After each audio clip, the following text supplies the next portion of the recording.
Hello, everybody. What's going on? It's Monday. That means it's TCH Live. And we are playing some, well, first we're going to start off with the $25 bomb pot, but I think we're playing some 510 uncapped here, as I see lots of chippies out there on the table. And that is, we're playing 510, right? Okay, perfect. All right. Sometimes we mix it up and we do the 5-5, but no, today is the 510, and we're off and running. I'm your host, Aaron McAvoy, flying solo here for the time being. I am going to be joined here in a moment by a very special guest, so we'll get him in here after he finishes. I think he was in a bomb pot, actually, so get him in here momentarily, but here we go. Let's take a look at some flops as we also take a look around the table. We got some very familiar faces. We got Jay Win, we got On. We got Anderson, and then we got some newer faces here as well. We got Union Jack, we got Widows, to name a few. And let's see what we're working with here. We got Union Jack here working with the nut hearts on top. Aces up for Anderson.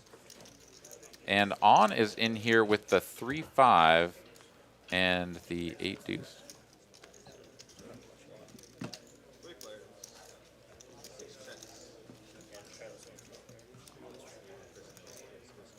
All right, so off to the turns we go 3 ways. Checky, checky. Anderson here going to go ahead and bet out with his 2 pair. Also has trip 4s on top as well. Pretty nice turn for him. Union Jack here. Now just working with double gutty on bottom, pair of aces. On going to come along here. Doesn't have spades. No one has spades. And didn't pick up a diamond on either board either. So On getting himself in pretty deep here.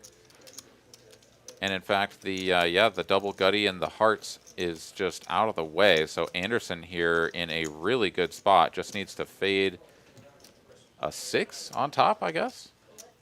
Comes a 10 and a king of clubs. So Anderson here is going to scoop this. If we get to showdown, On will check it over.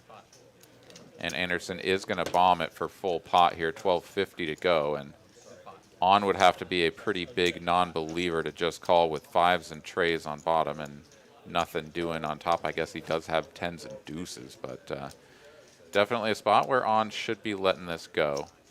And I think he will just sort of bemoan the fact that neither of his draws got there.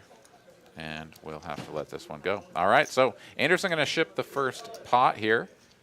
And a tidy sum it is. Moving on up to 4.72. And we'll get some stats going here in just a moment. Do always have to wait till we get on to hand number 2. And then we'll be able to pop some stuff in here. Take a look at the chip stacks, etc. And then I don't have my chat up here on the screen just yet, so I'm going to have to pull that up on my tablet. And I'll see who all is joining us here this evening. Let's look at some stats, shall we?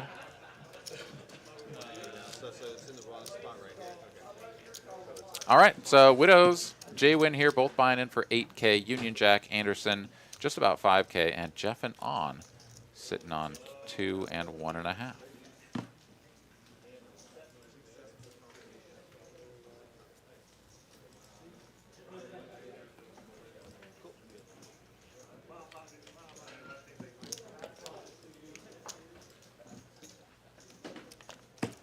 Just doing some technical updates over here as we get started on our next hand.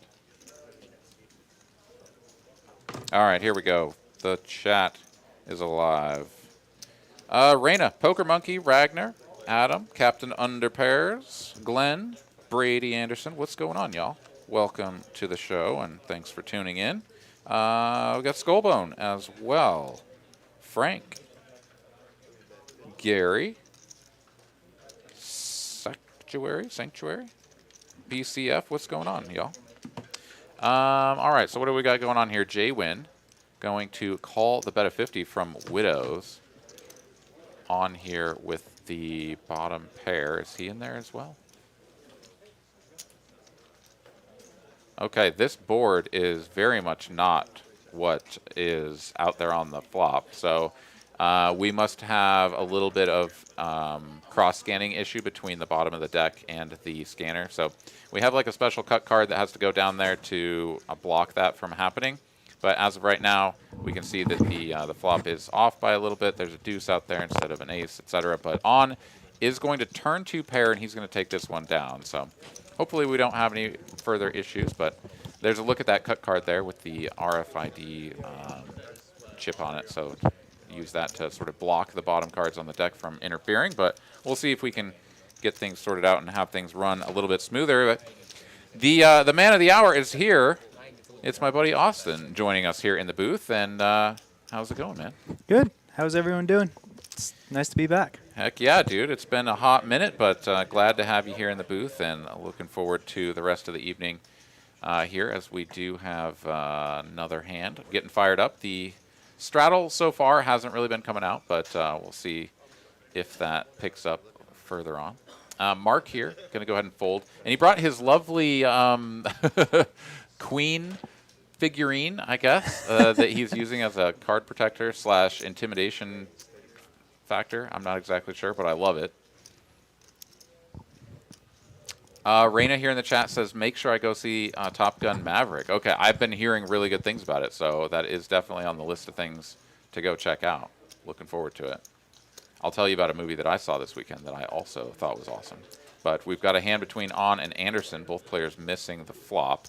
And that's a big turn because On now has a straight to the queen, and Anderson picks up second pair with a good kicker. Is going to fire out a full pot size bet here with that jack. And generally speaking, with a hand as vulnerable as second pair here to like all sorts of stuff on this board, right? One liner to a straight out there. Betting and then having to call is a pretty uncomfortable place to be. Is going to need to hit a 10 to chop. Otherwise, this is going to be On's pot. And it's a harmless little deuce on the end. It is a deuce of spades, though, so quick check from On, and Anderson is just going to turn his hand over and lose the pot here. Yeah, so here's a movie that I checked out this weekend. I don't know if you've seen this. I'll be curious to see. But Everything, Everywhere, All at Once. Have you seen it? I've heard really good things about it. I haven't seen it yet, but everybody that has seen it has been telling me to go and watch. So yeah, I'll have to go check it out. Do you like it? Absolutely incredible film. Wow. Yes. Okay. Like really, really fun. Very unique and original story. The acting was top notch. Like everything was really, really well done. I would recommend it to everyone for sure. Yeah. Sweet. It's just so much amazing stuff that it just like makes you just like lean back in your chair like, what am I watching? This is amazing. Really entertaining. Free advertising. Yeah, for sure.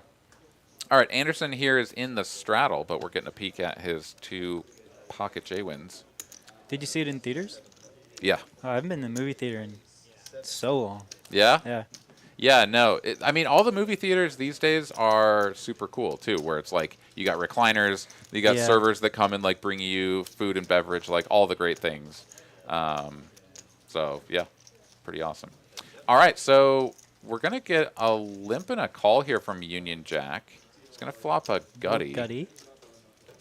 But Anderson with the overpair, of course, he's going to continue hammering here.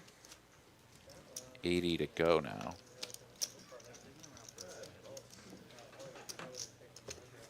Has some bad intentions. Yeah, check and a call here from Union Jack. Standard spot to continue checking. And Anderson, once again, going to take the aggressive line and continue betting here. Has a jack of spades, so interacting with the front door a little bit, not so much on the back door, but presumably charging these flush draws. And that's going to get the job done.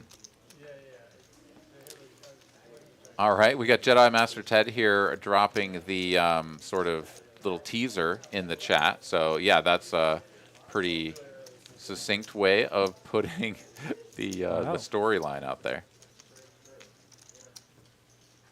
Is it Marvel? Hmm? Is it a Marvel movie? No, No? no, it is not. It is, Just, I think it's a Korean film, Oh, cool. and just really, really well done. Okay, so I'm scrolling back through the chat to see who else is here hanging out with us. And what else going on here? Got some people waving. What's going on? Da, da, da, da. Yep, we do have Kristen in the house. We've got John in the box at the moment. Kiroi Senko wants to know, what is the max buy-in? Well, it's not. Is it 10K or is it uncapped tonight? Uncapped. So we are playing 5-10 uncapped, so you could sit down with as many dollary dues as you would like. All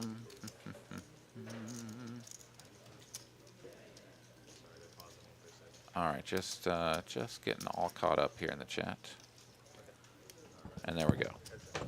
J1 opens 8-5 of diamonds. Whiffs. Anderson finds a pretty darn good flop. But with the betting lead here pre-flop, J-Win going to take a stab at this board very close to 100% of the time. Does oblige this time for 40, and Anderson will go for the check call. I presume that J-Win is just going to shut this down no matter what the turn is, because when you have a hand that's so disconnected from the board, even if you have a range advantage, it's just never good for you to continue blasting. Or it's not never good, but it's just rarely going to be the right approach. Picks up a pair, checks it Modicum back. of showdown now, so expect that to go. And another heart here. Anderson with the second nut flush. Still checking, and J-Win, yeah, not going to put another chip in the middle, and Anderson will just take it down there. Just a sad spot for Anderson. Yeah, I mean, So I hard think to get any money in there, right? Yeah, I mean, certainly checking the turn is going to be standard.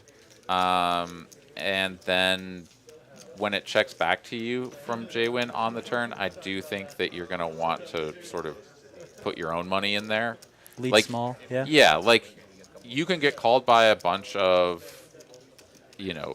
like weakish, middling hands that think that you might just be stabbing with like 2 black 5s or something, right? Just like whatever. I mean, you did check all the way, so anyways. Going for the small value there, I think, is pretty good. All right, so looks like we got the 25 on here. What's pretty awesome is that now I have the table audio in my headset, so I can hear what the players are talking about and stuff in real time, and that is fantastic. Now, if they're all having a good chat, hopefully I can shut my mouth and let them talk about what they're talking about, which I think Mark is discussing the Queen of England figurine he's got. Part endearing and part creepy. Flip back and forth. If I turn the light on, I should wave a hand. All right, Anderson still best here. Pocket 8s, Widows has whiffed this real hard, and he's just going to ditch it.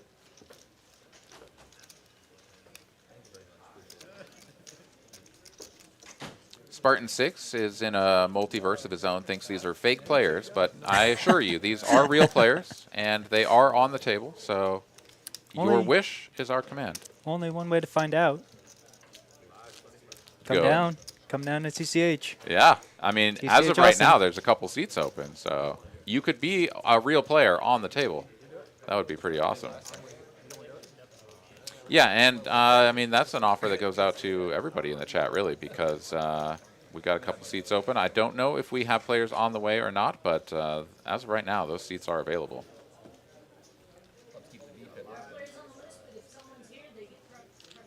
All right, so yeah, we've just heard there are players with names on the list, but if they're not in the building, they don't have the seat locked up. So come on down, hang out with us here. TCH Austin, we'd love to see you. All right, J-Win in the straddle on, going to raise this up from early position. I guess middle position here. King 7 on. Chunky 3-bet here from Anderson. Big size. And Jaywin just going to release the pocket sevens. Cold calling there does feel pretty gross, especially if on were to re-raise. Very speculative here. So have you played much with on? I have seen enough of On to know, and played with him a couple times to know enough about him. But Okay, all right. So then, yeah, this is not a surprising play. definitely Whereas fun. with many Definitely players, makes things fun. that is for sure. Got 2 live cards. Kind of. 2 of the 7s are in the muck, but Yeah, that is true. All right, let's see if on can outflop Anderson here. The answer is no, but it does come just 9 high, and on will check it over to Anderson. Yeah, quick check back here. I think this is going to be pretty reasonable. Board pairs the 8. We have, again, a sort of a misscan here, showing the Queen of Hearts, but that is indeed the 8 of Hearts. Check, check. Once again, it's a jack here on the end, and Anderson does have the best hand with the ace high. But on is going to go ahead and take a stab at this for 2 fistfuls of red. No, it's more than that. That's just what he started with. So he announces 520, wow. which is This about is a 3/4 pot size bet. Not so fun for Anderson. Guess he can just fold. Yeah, pretty That's gross not spot. so fun. Yeah. I mean, when it goes check, check all the way to the river, you want to think the ace high with a queen kicker is probably good, but when the jack comes off and your opponent just hammers it like that, even when it's someone like on who is just going to sometimes be like, yeah, I'm just going for it here because you've shown some weakness, yeah, you just kind of let him have it. But he's also the player type that, would show up with some weird jack there, and you're like, oh, shoot. Yeah, and if you call with all of your ace highs, I mean, ace queen, of course, is your second best ace high, so maybe you're not calling with all of them. But if you start calling with ace highs and not, middling pairs that you've checked back just for pot control, something like pocket sevens or sixes, then you can find yourself in a pretty rough spot. But at the same time, how many hands are you taking that line with, right? It's sort of a balancing act. But. Ragnar here in the chat saying he's never folding a pair to on, never folding top pair to on. Oh, well, yeah. I think that's pretty That's standard. definitely right. If Anderson had anything more than ace high, I think he would be I calling. think he'd have a really hard time getting pocket 3s to fold there. A lot of Broadway cards represented here, and Jaywin is going to go for the big blind squeeze. Going to take this up to 250 after the initial raise from Union Jack got called in a bunch of spots. Union Jack now action on him, and just going to let go of the King 10, which I think is wise. Jeff had the best hand to consider continuing, but given the action pre-flop, it's definitely going to be best to just step out of the way and let Jaywin take that one down. All right, so let's go ahead and take a quick look here at... oh, this is cool. Yeah. So we can show some line graphs for some of our players. So we're looking at the evolution across 8 hands between Jaywin and on. And Huge sample size here. yeah, exactly. No, it's much more interesting as we go along. But I love the new This is gadgets awesome. Yeah. that we've got here to work with. So Wow. let us know in the chat if you want to see a specific stat, and we can pull that up for you. And of course, if you have any questions for me, Aaron McAvoy, your host, or for Austin Lim, just let us know. Drop it here in the chat. We'll be happy to engage. All right, the $20 straddle is on. Jeff here in the 1 seat playing out of the cutoff. It's going to raise this up to 50, and Widows will quickly call on the button.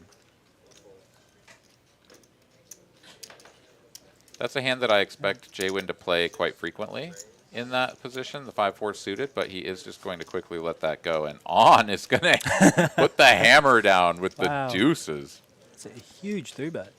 And Jeff just snap folds. I mean, so some of these players are not going to know the dynamic of some of the other players at the table, right? Like, I'm not sure if Jeff has played with on or has seen him play on the stream before. But even if you know how on plays, like he raises to that size there, Right. ace queen You're does just sort like- of shrivel up yeah. a little.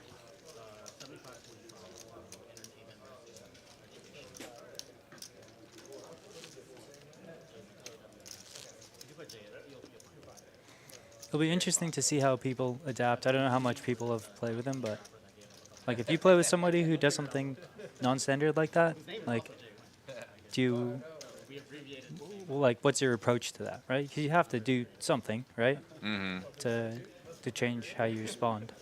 Yeah, so So- if you have a sort of a default strategy that you just sort of employ against everyone and then iterate on that based on the information that they give you, yes. When someone it plays like On does, which is going to be playing most hands, like literally the VPIPs are so high that they're playing the majority of hands, and you pick up on that pretty quick, right? Like sometimes people just run hot and they get a bunch of cards in a row, and then it makes them seem like they're playing more than their fair share, but usually you'll pick up on it pretty quick. And then at that point, you have to be like, okay, you know, this is the type of player that we're working with here, and then the strategy definitely needs to shift. All right, Jack 4 deuce here. These 4 players all finding their way to a flop, and On will still be best with his pair of 7s. Checks all the way over to Widows, and he's going to bet second pair here. Everybody almost has something. Almost has something. Yeah, no, right, you are. Everybody Jeff with the almost has 2 something. overs, Union Jack with the gutty, backdoor spades. Right. But Middle kind of pair, tough to continue, backdoor. right, with Right. everybody in there. Because you're always Leaning- worried about getting raised from someone behind. And speaking Which of raising, is exactly what is happening. sort of the most curious hand to do the raising. And for such a small size, though, Jeff here with just the ace-king 2 overcards and backdoor straight opportunities is going to basically min-click this up to 325. Widows is done with his pair of 4s. And yeah, I don't really see... I don't hate it, but I don't like this sizing. Like I can see some merit to. It's pretty ambitious, but you know when it's so multi-way, like you look so strong if you just. Like it looks so much like you just. Did he raise pre? And then it went call. I think that's right. We don't Okay. have the Yeah. action up here, but I think that's right. And then someone led, right? He checked, so it was check, check, check over to okay. the cutoff. All right, so 3 players after that small min-clicky raise. Another Jack peels off here, and On first to act out of the small blind here might feel emboldened to do something, but he's just going to check. It's not a weird thing to see me for. Mark, Mr. Union Jack here, will check as well, and let's see if Jeff continues with this sort of unorthodox line. This is pretty awkward. I think this would be a spot to give up. But he's not he's going not gonna to. do that. 125 in San Antonio. That's uncapped. He's going to continue for 550, if I'm not mistaken. Yeah, just a just- shade over 1/3 pot size bet, leaving himself like nothing behind. This does, once again, as you said, look really strong, and yet at the same time is sort of strange. I guess if he has a jack, like, he could do this, but Yeah. why would gonna he get check through. raise the flop for that small That's- size and everything? That's why, the turn play to me is a little bit makes less sense to me. I think, right? Because Yeah. maybe yeah, you sort would of check raise interesting. your over pairs, right? But I think you'd do it for a bigger size. Yeah, I'm not sure. Besides, like, check raising, going for check raises in multi-way pots is always kind of dicey because Right. he only had 1 player left to act behind him. He'd been checked to twice up front. So, like, if you have aces there, like, you're just betting. Right, If you have right. kings, queens, you're just always betting. So the check raise is sort of interesting. It's like maybe you flop a set, and that texture was so disconnected, Jack 4 deuce rainbow, that you just don't care if Right. it goes check all the way through, and then somebody up front can sort of start bluffing at it, Right. or betting their middling pair or something on the turn. But yeah, that was a very curious hand. I would be interested to go back through that I wish I play had by followed play. what happened pre-flop. I think it was But just, open and a those bunch of players were in the people. blinds. It was an open from Ace King, and I think the 4-3 suited just called. I think everybody just called at that point.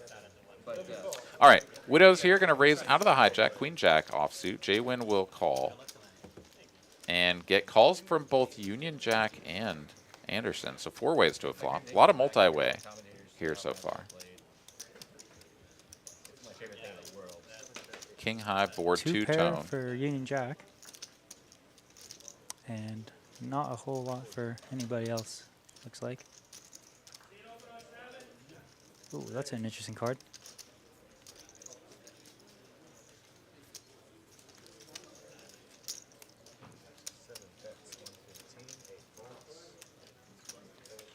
All right, bet a 115 here from Mark, and that's just going to get the job done as even the Queen Jack with the club. Queen Jack with a club full.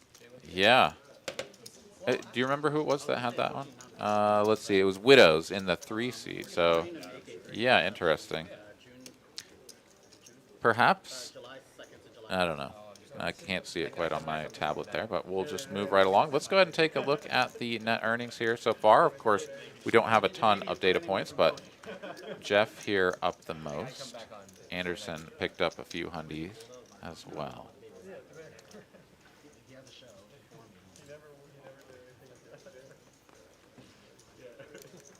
All right, Jay Win here. Gonna ditch his hand. Just started a vlog Yeah, Jay Win. recently. He's pumping out those vlog videos on YouTube. Definitely encourage everybody to go and check him out there, as that's been some fun content to take part in. I've definitely made a cameo on his vlog as well, and one of the streams that we played a little while ago. Good Mostly or him bad? just running like God and Bad. set over setting. Oh, me that and was the. such, Oh, yeah. I didn't. I'm behind on his. I think I've watched 2 of them. Okay. Hopefully he doesn't hear that. It's on my.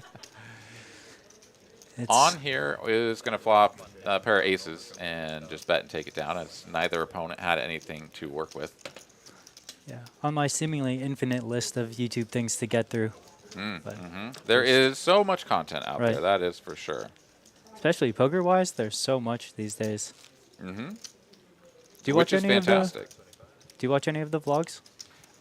Okay, Do you so have a favorite? I do. So I don't watch very much stuff, but my favorite That's probably poker healthy. content creator out there right now, and this is no slight to Jay Win or anyone else, but Slow Poker. Freaking, I love the way that he presents the content. It is I have not even heard of him. very enjoyable. Yeah, definitely should go check him out. Cool. Is he serious? Like slow poker sounds like it could be a troll. Oh, But it's very much like a comedy sort of thing. It's trying to Okay. be funny. Cool. But he does a really good job of it, and also talks about poker. So it's really fun. I would just encourage you to go Great. check it out. And it may not be for everybody, but I think it's hilarious. All right, Broadway board here with a harmless little 5 on the turn. Basically, whoever bets at this first is going to win, and Widows says, that's me.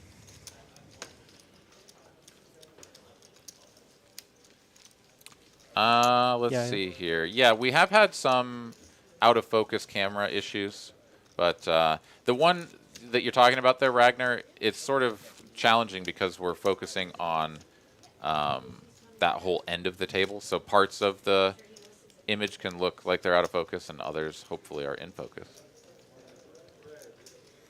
Poker Monkey, yeah, like I've seen some content from the Drawing Dead. Like, I don't know, there's just, it's like Austin was saying, there's so much out there, it's just hard to really keep up. And I certainly don't follow everybody to get bombarded by all of the notifications of when the new vlogs come out.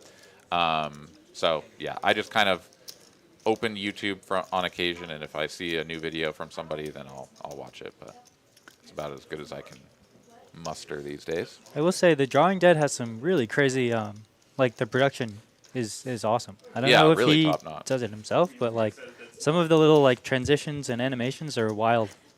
Heck yeah. Like, All right, 3 players to this flop.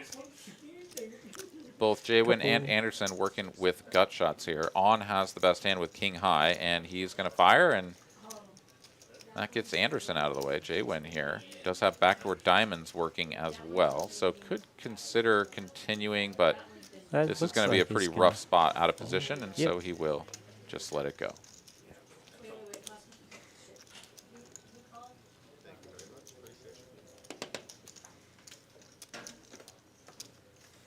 All right, well, I checked my points, so I've got enough of them to do some wagering. How do I check mine? Let's see if I haven't. You do exclamation point points, and that will check your balance, and then you can gamble them and do all sorts of fun things.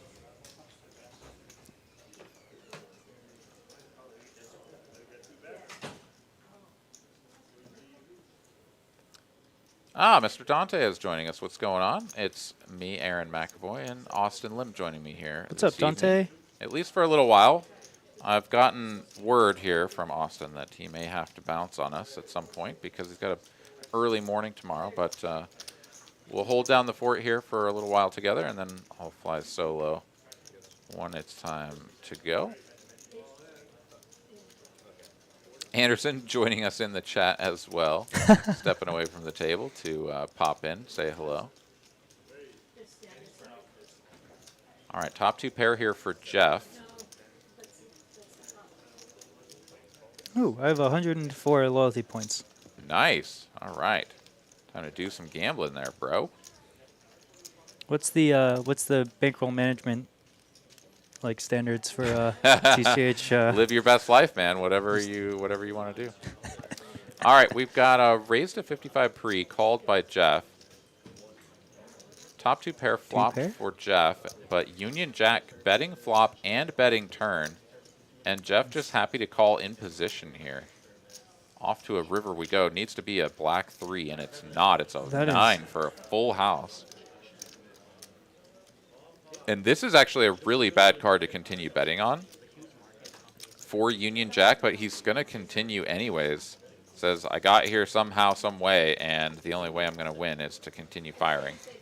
Puts 420 in there. And that's chips he's never going to get back. This is true. Let's see how Jeff plays this river now with the full house. So what sizing do you think you're going to here? 2.5 basically behind. So the 420 goes in. This goes up to 1,600, and you have 2K behind. I mean, this is basically all in would be what I would go for, just because you don't really have that much more than pot, and to raise to a smaller size and leave 500 behind or something is just kind of weird. So. Did muster some sort of wager, 1,200 or something. It was sort of a 3x, and got the snap fold, so didn't even have to really push the bet forward. But right, yeah, yeah. I don't know. It's always tough. It's like if you're ever going to bluff, you would have to go all in, and if you're just not going to bluff, then all of your bets are value. Right. And so that seems like a pretty inelastic board, right? Too, where like if he's going to call for the whatever 1,200, then you're probably going to call the extra whatever it is if you shove. Yeah. Right?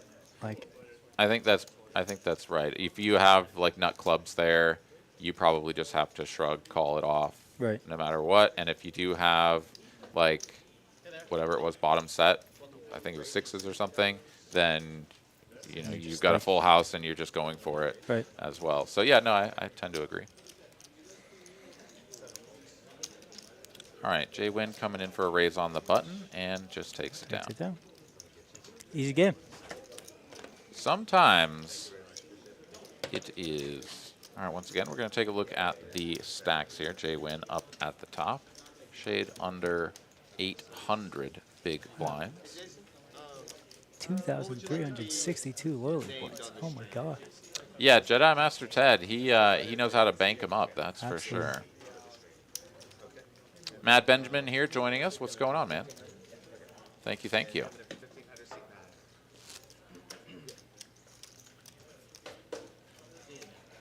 All right, onwards and upwards. Hand number 17 coming at you here. 5-10 is on, and it looks like we're getting a new player in the 9 seat as I see a chip rack there with some chips in it.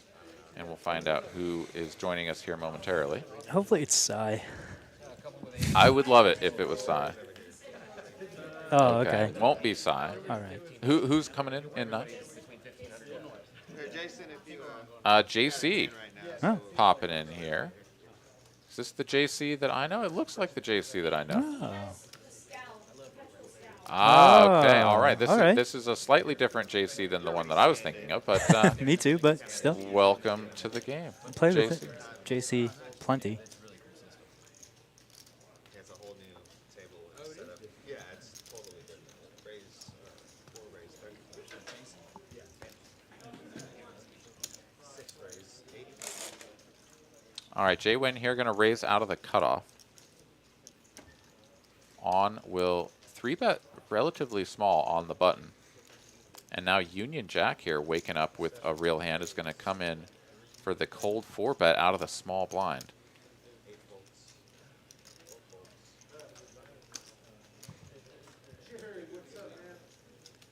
Feel quite confident that On will not be folding this hand. The only question is whether he will call and play in position here or, in fact, re-raise.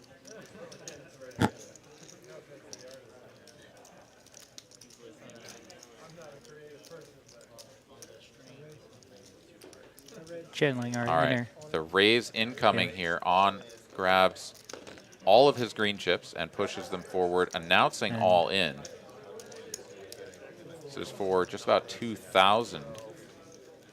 And with the ace-queen offsuit, this is a 5-bet after you cold 4 from the small blind. So generally speaking, that's going to be a pretty tight range for On. Now you probably broaden that a little bit knowing who it is, and yet at the same time, ace-queen just really doesn't perform that well against this range, I wouldn't think. Right, you're just never super thrilled here, right? Like, I mean, is it possible that On would do this with ace-jack suited or something? Yeah, perhaps, but sure. like But the rest of the hands that are going to do this, I mean, it might even just be like pocket 8s and above or something, right? And like maybe ace-jack suited plus, not sure. Pretty tough spot. Do you want to just pile it all in there and flip some coins or whatever? Let's find out. Union Jack is not one to shy away from action, though, so This is true. we'll see. This I love is how On brought there's just, like, so piles many. Yeah, that's bread. so many red chips. John doing a great job. Yeah, Counting that up. $1,000 in red chips there, piled up. Mark really in the blender here. He's got 330 of his dollars out there already. 1,700 to make the call. Pot will go up to 5,100.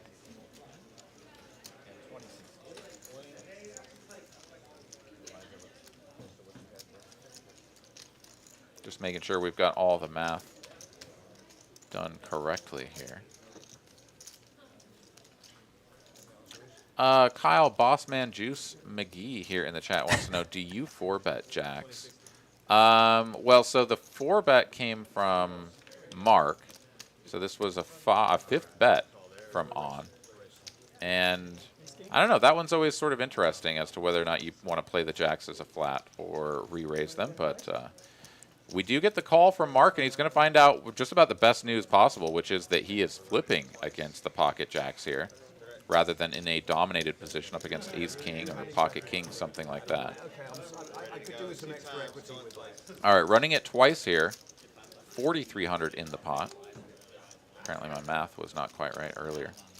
Safe flop here for On so far. Needs to dodge an ace or a queen. Does on the turn. And can't, though, on the river. So ace of hearts here. Going to give the first half of the pot over to Union Jack. Now On needs a clean run out to keep half of the pot for himself. Oh, he's asking for the queen. So far, so good. Ace or a queen only here for Union Jack on the end. Nope. And it's not to be. So Chop these it up. players are going to chop it up. And both win 20 bucks. I mean, look at that. That's not bad. Yeah. Taco Bell. Taco Bell On the way indeed. home. Maybe like, you know, a few gallons in the tank these days. Yeah. Do you, in these flips, is there a side that you like to be on more? Like when you're effectively flipping here, right? Let's pretend that it's exactly 50-50. Would you rather have the made hand or the overs? Well, I mean, it's tricky because it's not exactly 50-50, right? Like, ever. So I would always want the jacks because they do have the slight edge.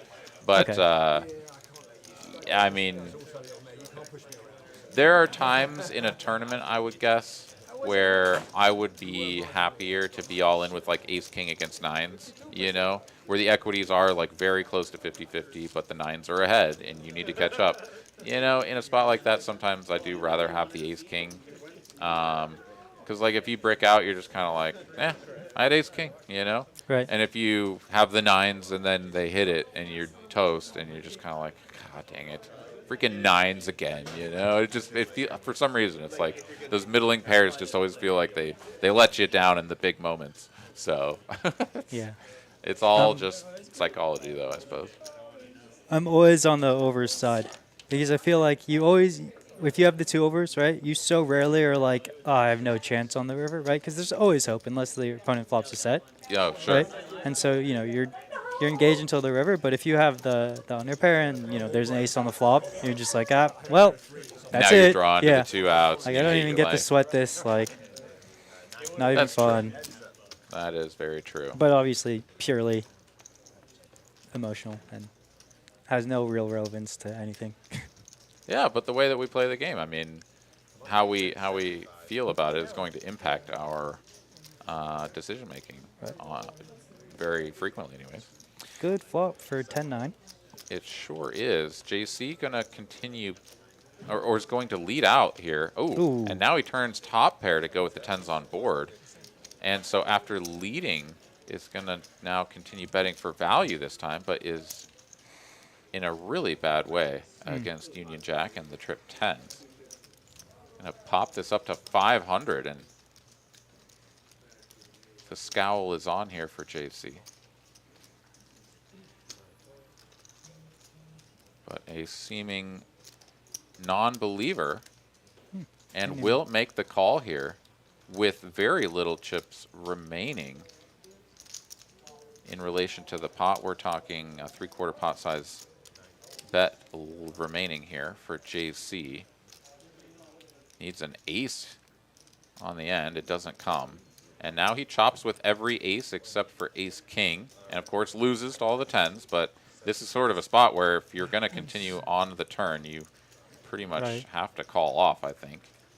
Don't have a spade in case they were ever betting something like queen-jack of spades and are now just like, shit, I guess I'm all in and hope you fold. Is maybe a little bit tougher to find those bluffs, but still, not sure how you can fold given the amount of money that's in the middle and that you chop with every other ace. Like, imagine that Union Jack did have, like, ace jack or something. It was just like, I don't know, I'm gonna raise you. I don't know. This feels, Tricky. yeah. Does make the call and is going to find out the bad news. 3 tens there on the flop for Mark, and Union Jack is going to ship all the chips from JC over in front of him and move on up to 5K.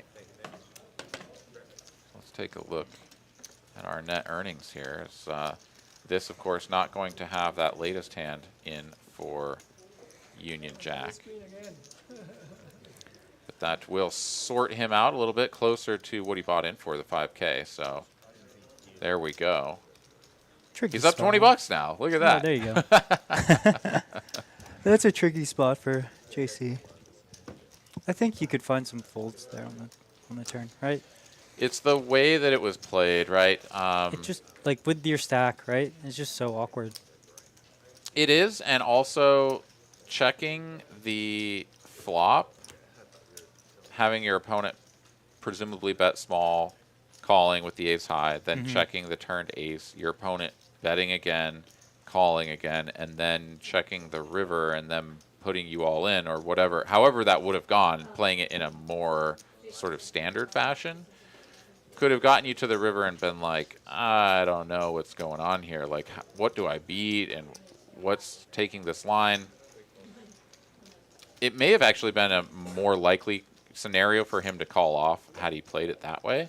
But when he gets raised on the turn, right, that was the point in the hand where it really kind of went off the rails. 500 to go after you donked into him. Right. Yeah, I don't know. It's just sort of an interesting dynamic. Anyways, we're on to the next one, hand number 19.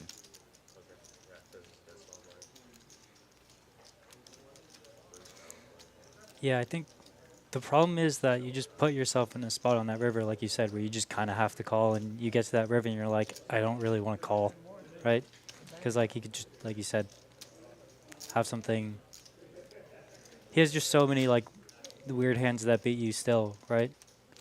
Well, like, it's like a 10 or nothing, really. Because like even an ace isn't likely to raise the turn unless it's like ace-king. So it's like 10s and then ace-king, ace-queen that are going to feel pretty good about raising on the turn, and you just lose to all of that crap.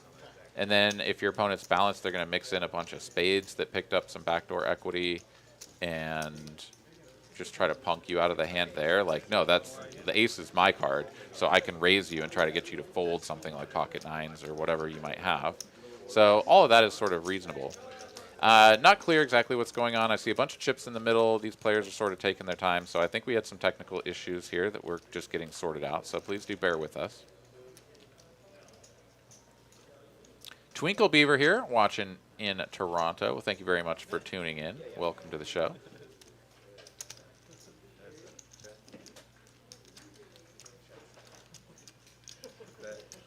All right, so we had to just wait for a little bit. We got the flop out there, and J-Win will just bet and take it down. What's on the monitor behind them? Do you know? Yeah, so this is new for the RF poker setup that we are working with. And basically the dealer will be able to see that monitor and see if the players have scanned their cards. Oh, cool. Yeah, so it sort of creates a one little graphic or whatever if the cards have been scanned, and if you have your cards sort of hidden back at the rail and aren't scanned in, then it'll have that player have a separate graphic so that the dealer could say, hey, please scan your cards really quick. Which is nice because now we don't have to have the production staff like Kristen sort of relaying to the dealer, hey, this player needs to scan their cards and have any sort of miscommunications or anything like that.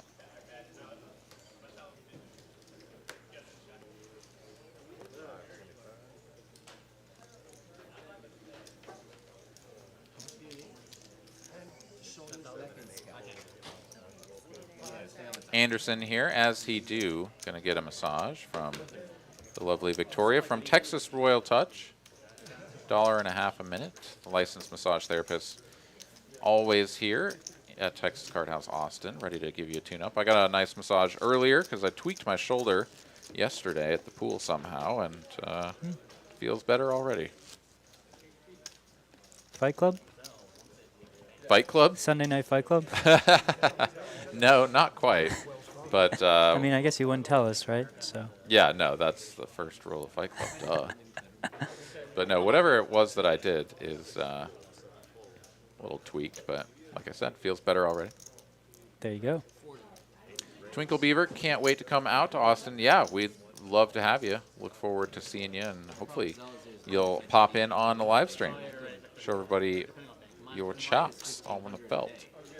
All right, Anderson going to raise out of the cutoff. Jeff calling on the button with the suited 9-6, and J-Win will complete out of the big blind. Not going to go for the squeeze here, the ace-7 of diamonds.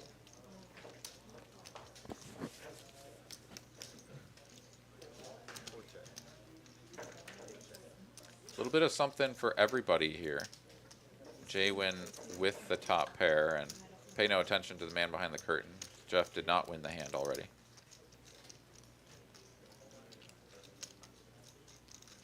Once again, just having a little bit of action tracking issues, but we're getting it sorted out.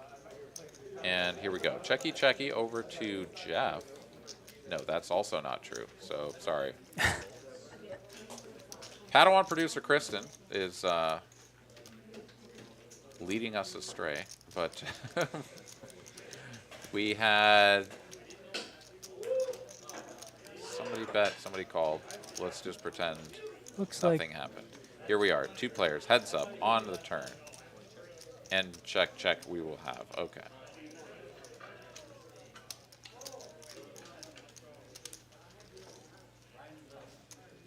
Three spades on the river. J1 will win at showdown. Let's see if he goes for a little bit of value. With 320 in the middle, I think you can bet a small size, or just check it over and be happy to get to showdown. goes for some value. It seems very reasonable. Oh, really? Yeah, Really the small old size. There one you deep go. pot block bet to get paid by a 9-6 of spades, and he does. Well played, Jay Win. Takes it down. It's a nice bet. Yeah, those bets are always interesting and fun, but balancing them correctly is tricky because, like, there are times where you'll want to have nutted hands that are doing that. Otherwise, people will know that you're just always betting some sort of middling hand, and then they can raise you and put you in a really tough spot because they just know what you have or what your hand class is. So convincing yourself in the moment when you have like the nut flush there to be like, I'm going to bet 40 and see if he'll take the bait and raise me. It can be tough because you just have the nuts and you want to put a lot more chips in the middle. But if it doesn't seem like your opponent has much, you know, you could still get 40 out of a pair of 9s with the nut flush. You know, sometimes it's the best bet anyway. So it's good to be balanced if you can. There's a dirty diaper looking flop. 9 tray deuce, rainbow. Widow's out flopping his opponent. Okay. Widow's bets 125 and on. Gonna go for the check call here with 2 overcards and ace high. It's another 3 here on the turn. Widow's improving to trips. And gonna continue betting here. Obviously this was the gin card for him to feel like he had any business. Continuing. 175 now.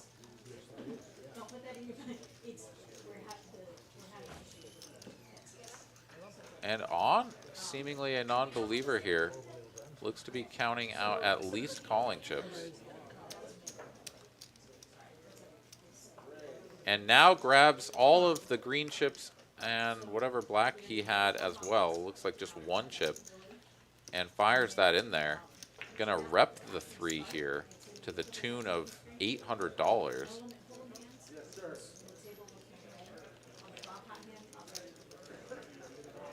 And this is a pot-sized raise here. With what we can see here is about 1,100, almost 1,200 behind. See if Widows just rips this in or just makes the call. Does just go for the smooth call. Going to give On one more opportunity to fire at this. And On cannot improve. Doesn't want to hit an ace or a 10. And does not. Let's see how he plays this, though. Maybe that, I guess, could have even saved him his chips. But goes all in, gets snapped off. And, yeah, is going to have to turn over the ace and the 10. Or just the ace. Because that inspires Widows to turn over his 3, and that will be the end of it. So an ambitious play there from On. Doesn't work out in this instance, as his opponent was the one with the 3, and all of those red chips are now going to find a new home over in the 3 seed.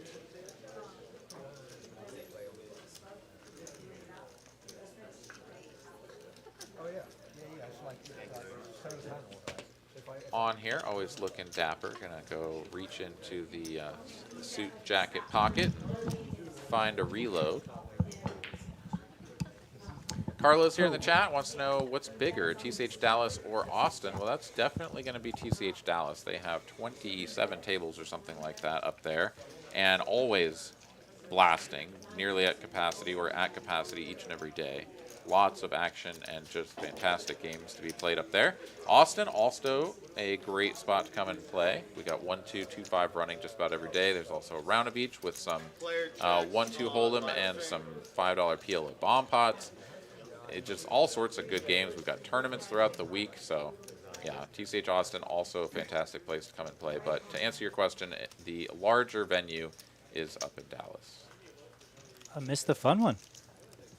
Yeah, On sort of went for it there. It was a 9-3 deuce board. His opponent had 5-3 offsuit, and On just sort of a non-believer and went to Bluff Town.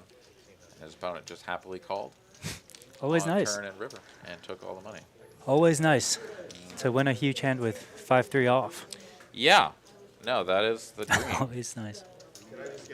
Dallas right. is awesome. I spent a week up there a couple months ago, and it was great. Up in Dallas? Up in Dallas, Yeah, were you yeah, there to playing up there. play just cash or I just played cash, yeah. Yeah. It was fun.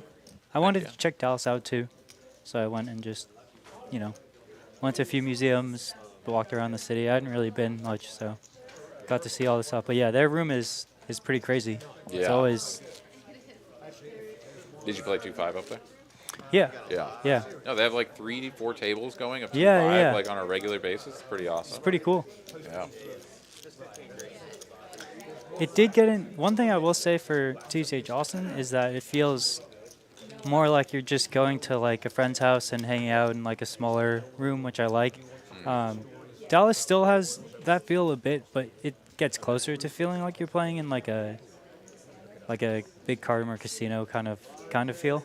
And Yeah, it's all about personal preference, right? But Yeah, it's much busier because it's larger. There's like a PA system, so they're announcing like, Right. George, you've got a seat over on whatever. Right. So that is, yeah, I feel what you're saying there for sure. Whereas here, it's like you just interact with the gal at the front desk who's just gonna get you a seat card or whatever, and it's a little bit more subdued.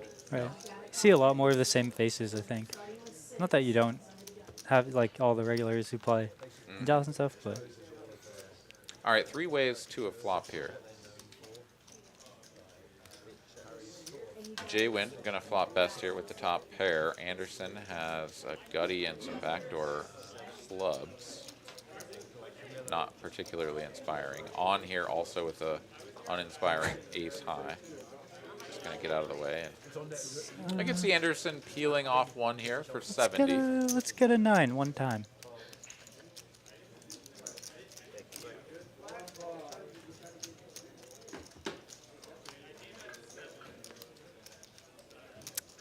Well, Yeah, ace of clubs here now. Both players working with a middling backdoor club flush draw. J-Win here inside the hoodie. Gonna check back here. So free river. And it's another ace. So On would have run out top trips. But as it stands, Anderson is just sitting on 8 high here. Let's see if he takes a stab. He does. For a small sizing, just 125, I guess, just designed to get his opponent to fold something like Jack 9 or whatever that just sort of gave up. But would still be ahead, and I think yeah, it's J-Win gonna is be a going pretty to trivial call, make yeah. the quick call.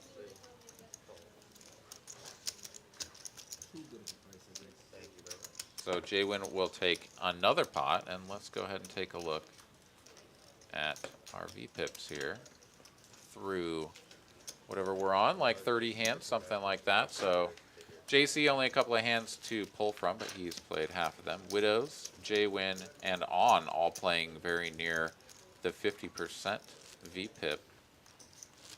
And Jeff sort of holding things down at 27%. So a lot of activity here between these players, that much is for sure.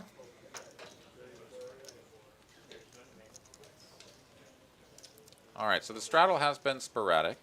These players have not agreed to make it mandatory, so we'll just have to keep an eye on what it is from hand to hand. But Jeff here is going to open UTG to 40 with the 6-5 offsuit.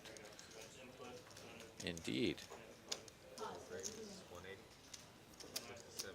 And just snap gets punished. Mhm. Runs straight into ace king.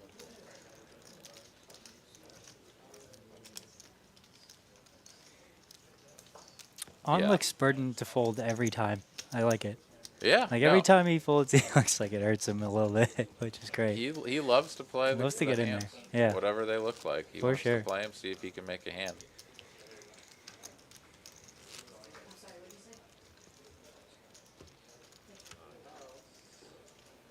I'm very curious as to where Mark got this Queen of England figurine. Like, I wonder if this was a gift or something, or if he actually like intentionally purchased it. Whatever it is, I just keep getting a kick out of seeing it over there next to his chips. He's always got an interesting story or two for the table. I feel like he's fun to play with always. I agree.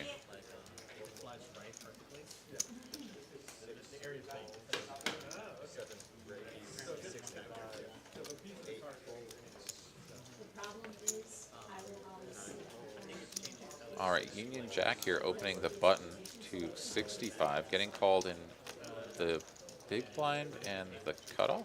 Oh, I guess that was a limp in the cutoff from on. Top pair for JC. Gutter for on. And backdoor clubs.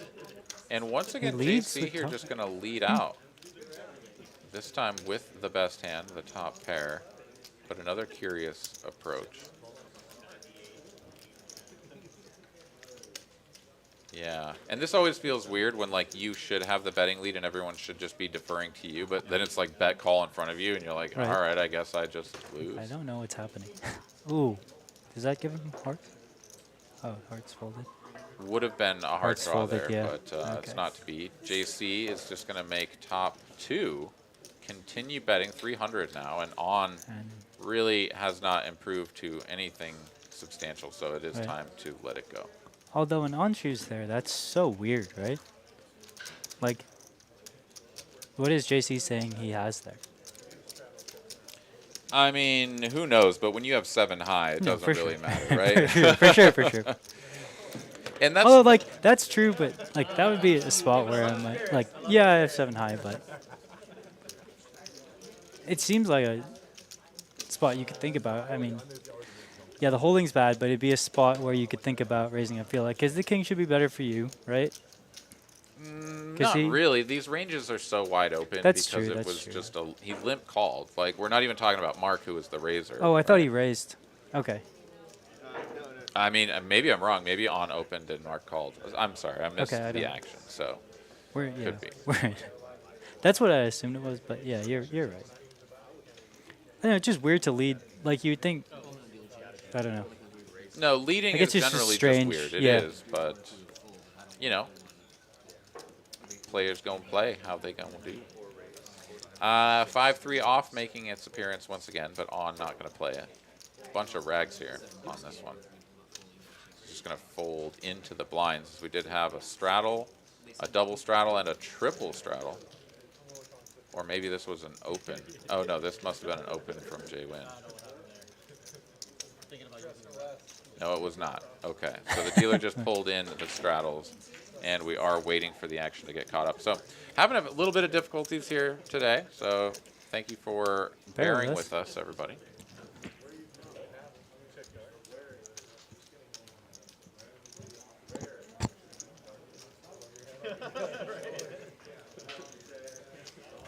Okay, I'm gonna just close this door really quick. Be right back.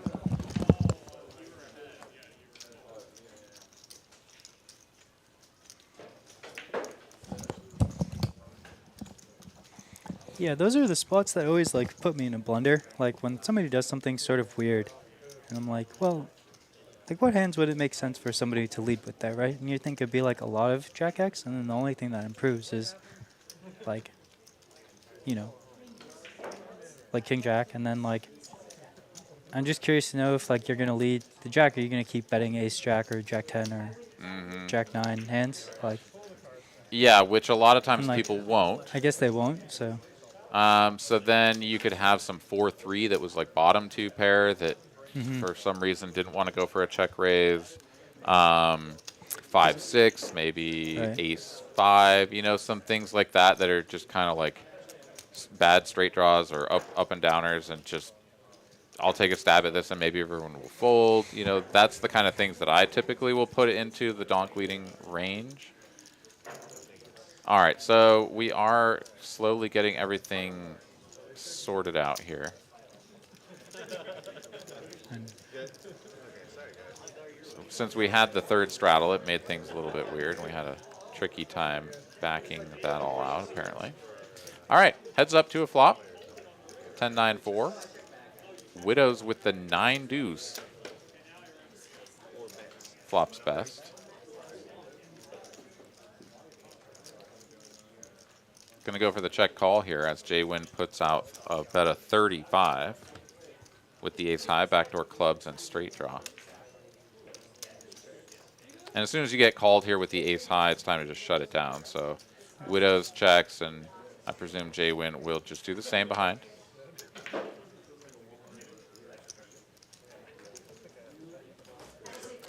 All right, king here on the end brings a one-liner to the king high straight. Widows checks, and J-Win now going to see if he can get his opponent to fold something like a 9 and go for a big sizing. Full pot here from J-Win, and now let's see how sticky Widows is with all of these overcards, a one-liner to a straight, and just a pair of 9s. He's laughing over there, Widows. He's really thinking about it. It's sort of weird because it's like, wouldn't you have bet a queen That's on the what I turn was if you had a thinking naked too. queen? Right. Something like queen 9 makes sense to check back, but he has a 9, so he kind of interacts with that in a way that can convince him to perhaps put these chips in, and he does. Ooh, Makes the call. hero call, Great call with the 9. Awesome. All right, Widows, let's go. J-Win gives him a little smile. Yeah. That's a lot of fun. Yeah, Jay here should be getting this through a lot of the time against a holding like that, but Widows just correctly reading the situation and saying, if you're going to bet flop, check turn, do you really have a queen on the end? And would you ever do that with anything other than a queen? No. So I just win. Oh, great. Thank you.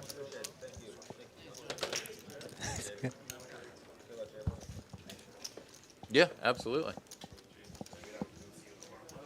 Sounds great. All right. Bye. Yeah. All right. The RF poker team just bidding us farewell, as they've been here in Austin for, gosh, the last month, or at least several weeks, helping to get all of this set up and make iterations on everything. So, been really cool to get to know those guys. All right, looks like we've got a new dealer in the box, and it's time for $25 PLO bomb pot. So what have you been up to recently, man? I feel like I haven't seen much of you in the last probably couple of months. Yeah, work has been really busy. So Okay. It's golf season for sure. Yeah. So And remind the viewers what it is that you do. I'm a golf instructor, so if anybody needs swing tips or anything like that, come out, find me at Shadow Glen. Beyond Golf Performance, you can look us up. But we just started a new program like 2 months ago now. Mm-hmm. That's trying to mirror like Orange Theory or F45's model, where you have small group classes, you pay a monthly subscription, you can come out to those as much as you want. So we've been really busy like trying to get that running. And then Very cool. you know, it's hot, and so I get home a lot at 6 or 7, and then I just don't have the energy to come play cards. Yeah, for So- sure. Well, it was good But to see you out there on the felt today. Yeah, for sure. Played a couple of tournaments at the place that is not here, Uh-huh. but that's pretty much been it. Okay. Right on. Oh, we got double board? Yeah, that's part of the new setup that we That's- got here. It's double board PLO that's bomb awesome. pots, which That's is so pretty cool. fantastic. Yeah, that's great. Does make everything a little bit more challenging to try to figure out who's working with what, but we'll get the cards scanned in, Gotcha. and we will do our best. Sweet.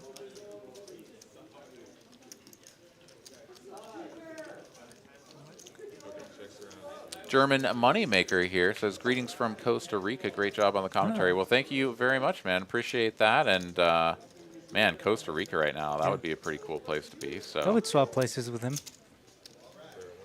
yeah. That sounds pretty nice. All right, cards are getting scanned in, and JC is betting here. He's got ace, king, queen, 7 for top 2 on both boards. Definitely worthy of a bet. Pretty good hand. A lot of texture changing cards Not in a great PLO turn on the for- turn. But let's see. He did get called by On here, who has bottom set on the bottom board and a turned gutty. Nothing's going to change there, though, so I do believe these players are going to chop it up if we get to showdown, and there Makes we go. sense. Clubs there for On. Not going to come in, so yeah, he is just going to take the bottom and 2 pair for the top. Chop it up.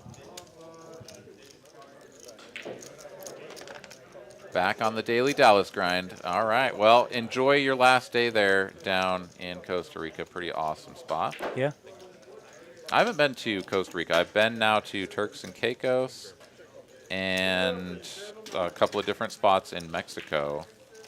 But yeah, haven't done any other Caribbean islands or anything in Central America. But I've heard really great things about it for sure. I've got a buddy that lives in Colombia, and I've heard Belize is really cool. So plenty of spots that I would like to go and check out. How about you? Have you been to anywhere down there? No, that's on my, definitely on the bucket list. Got to get down there and explore more. Heard a lot of really good things as well. Have you done much traveling in general, Yeah. internationally? Not internationally, but I've traveled a lot within the U.S., like a bunch of long road trips, seeing almost everywhere. I think the only state that I haven't been to is the 2 most northwestern ones, the only states. So got to get up there at some point, Okay. but we're checking them off. Nice. Have you been to Alaska? I have. Yeah, Oh, I did Alaska's fantastic. 2-week backpacking trip up there, and Oh, that was like nice. probably some of the coolest 2 weeks. Yeah, that was awesome. Heck yeah. It's just so unique. Have you been? Yeah, so I did a backpacking trip as well. Mine was not a 2-week, though. Mine was 1 week. But that was a just truly phenomenal experience. Yeah. Yeah. All right, multi-way action here. $80 in the pot. Looks like we're going 4 ways. Ace high, 2 tone. Someone has 3-4 and someone has an ace, I think. Oh, queen 4, not 3-4. So JC here, we can see he's got top pair. Both Jeff and Widows working on bottom pair, and Jwin has a gutty to the wheel with the Helmuth nuts.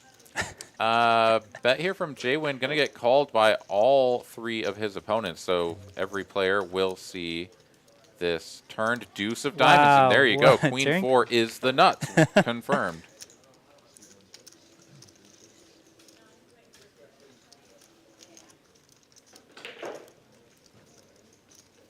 Check, check over to Jwin, who has the wheel. With 2 flush draws out there now, I do think I would be Ooh, did you just get betting a little snap? bit larger than that. Did you just snap? Snap raises it. Yeah, JC here, one So- more card unscanned. If that You'd is think a it would be a diamond, diamond. it makes sense. Of course, we can see that Jwin has the 4 of diamonds, so it's not ace 4 of diamonds. But yeah, quick raise to 500. Widows has turned a diamond flush draw as well as the pair of 3s, so he's thinking this one over. But with Jwin to act behind, You gotta imagine. if- and yeah. a hand that is almost certainly drawing to a bad flush, right? Like, Right. I mean, how many outs do you have? Yeah. Jwin goes all in. Goes JC snap calls it call. off, and it's ace 4. Okay, okay. so they're chopping this all day. Queen of diamonds on the end. It would have come out a diamond for the 8th tray of diamonds to make the flush. So good raise there, I suppose, from JC as he gets to chop the pot with Jwin instead of watch Widows back into the 8 high diamond flush and take down the pot.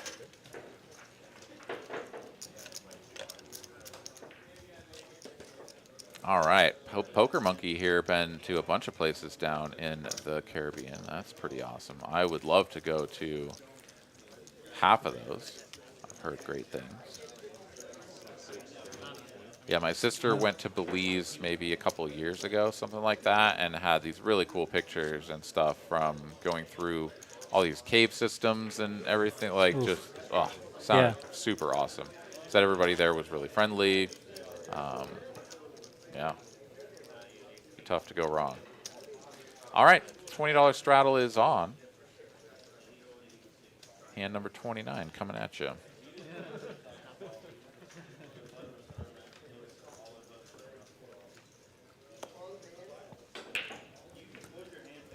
Union Jack here with a real hand in the low jack. Gonna open this up. 85 to go. Was there a straddle? Yeah, we've got a double straddle here for 20. Oh, okay.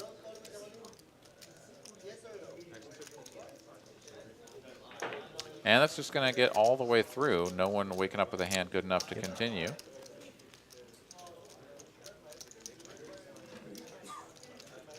I take it back. JC called from the cutoff. Missed that.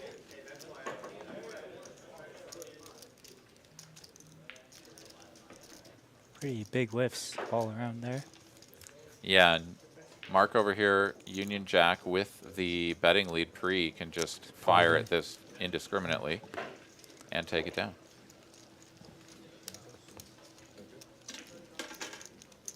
The beauty of pre-flop aggression, or aggression in general.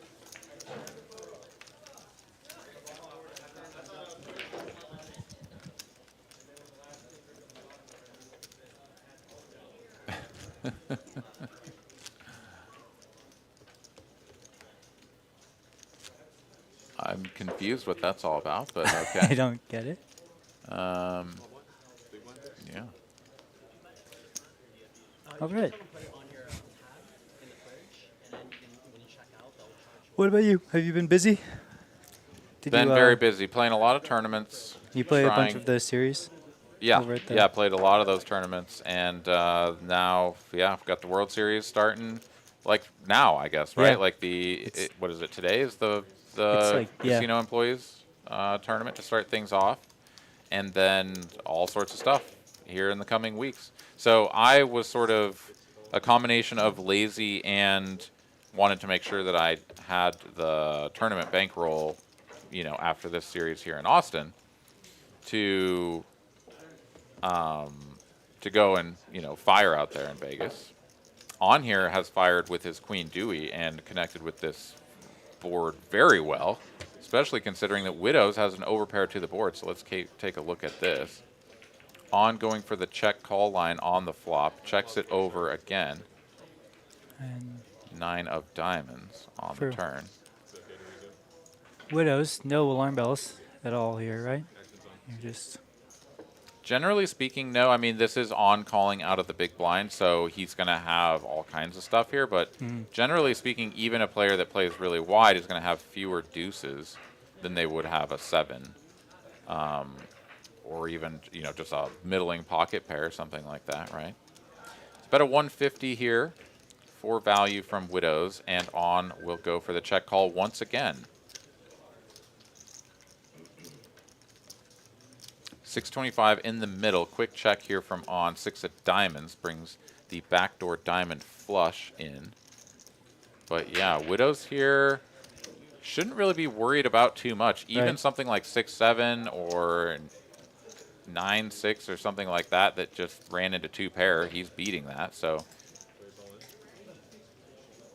on pushes his cards and his chips forward in a very unique manner as he says all in. After Widows bet 300. Having just watched him go for it with ace-10, although this is very different. I mean, it is a different dynamic, but yeah, it's just certainly the image is there that on has gone for this spot. Right. Or spot sort of similar with a lot of nothing. I mean, I think you just have to call here. Yeah, like he's getting it's- like 3 to 1. Yeah, you're Yeah. just gonna have to pay this off. Yeah, it's not super fun. You're not like fist pumping or anything, but I mean, my chips would have already crossed the line, and I would just be like, "Whoa, Oh. okay, that's what you got." But Yeah, we've alright. already seen Widows, like, he thought it through against Jaywin and found the call with the 9, right? And so now he is in the tank thinking this one through to see if there's a way that he can let this go.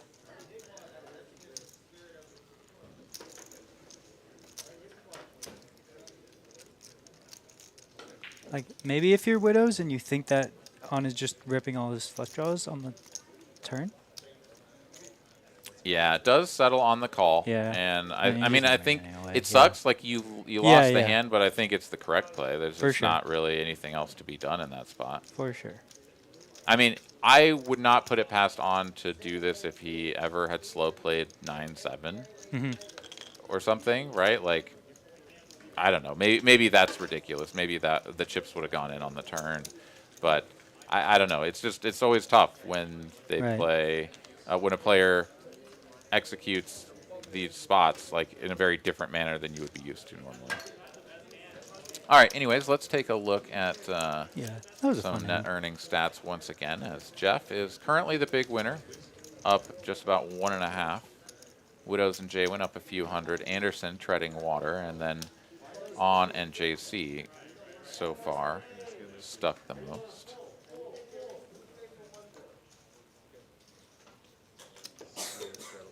Poker Monkey going to play the Colossus and some deep stacks in Vegas over at. Oh, just some. Okay, the deep stack. Yeah, there's a few tournaments there at WSOP that look pretty good. Obviously, the Got a hint, whatever so- the 5 mil guarantee for 500 buy-in is Pretty going to good. be wild, but pretty good value, I think.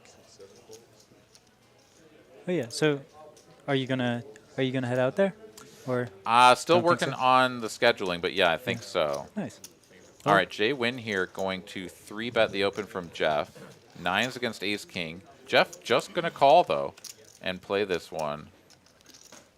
Ooh. Post flop. Out of position. Steady. Yeah, great flop here for Jay Win. And now he's like, please have Ace Queen, King Queen, please.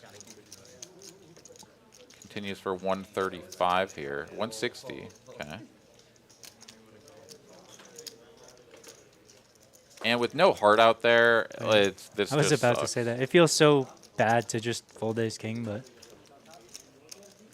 But honestly, folding just- Ace King on that texture is Right. way easier than like if it was Queen 9-3 with the 3 of Hearts. Like Right. you're still not pumped, but you're gonna continue and potentially just put even more money in on the Right. turn if you pick up some equity. So always sort of a tricky spot there. But playing the Ace King, sort of slow there, not going for the 4th bet, did save Jeff some money, one could say.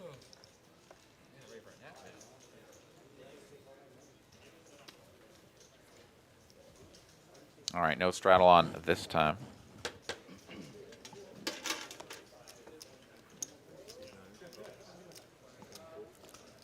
yeah, I think you would do you think you would 4-bet there? It was cut off button, right?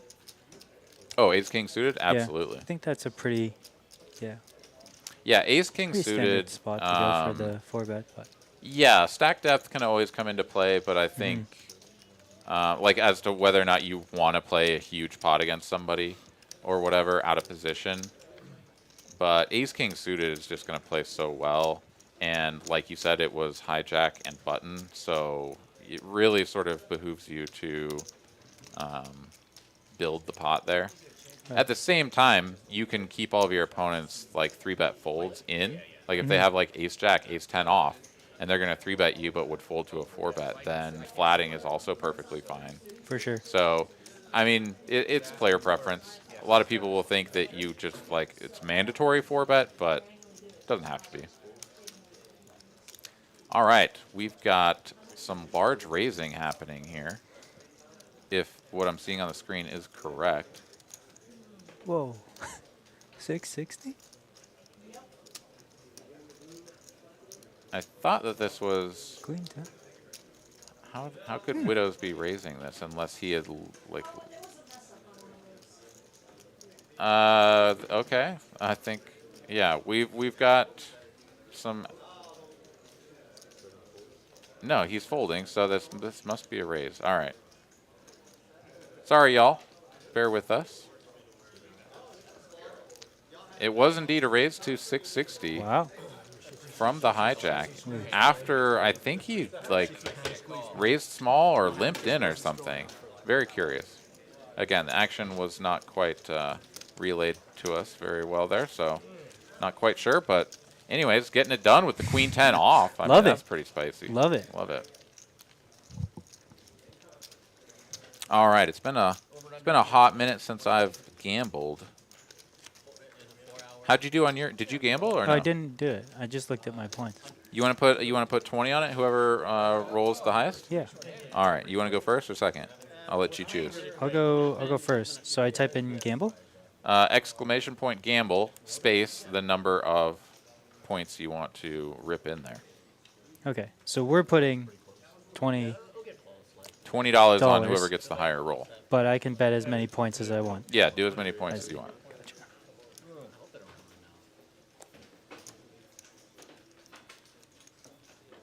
Like last stream, we hit exactly 100 hands, even playing bomb pots rotation. Ooh, 36. I think I can beat that. Oh, that's pretty good.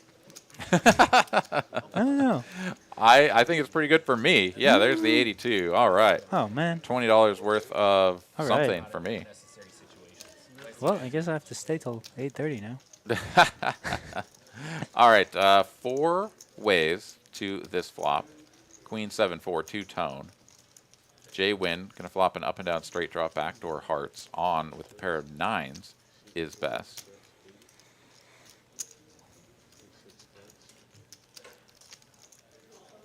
Checks to J-Win, he bets on quickly calling. And I think both JC and Widows will be not long for the world. There they go, and heads up to a turn we go. 9's making sets all over the place. On here, going to pick up the second set now on the turn. J-Win checks it over to him, and with 305 in the middle, let's see what size on goes for here.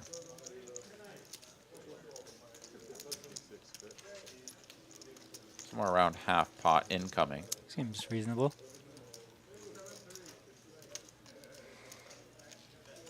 A little That's bit good. over. And J-Win now going to have to ask himself, does he really want to see an 8 or a 3 of spades? Right? And if he doesn't, and that comes, right? Like all of these things should be factoring in when you have straight draws on flushy type boards. So perhaps what J-Win is thinking about in terms of continuing here, getting a pretty decent price if he can ever make some chips there on the end, if he does improve. But out of position, going to be tough to get that extra value without donking the river. Unless if it's like an offsuit 3, you know, like a 3 of diamonds comes, like obviously you can just check to your opponent and give them all the rope in the world. But there's just not very many hands that that's going to happen with. Imagine an 8 of spades does peel off, and you check, and then they just snap check back with a 9 or something. And like that's pretty awful. So tough to get paid when you improve. All right, let's take a look at our V-pips once again. JC here continuing to play a lot of hands. J-Win bang on 50% V-pip. Everybody here staying quite Yeah, active. got an active table for sure.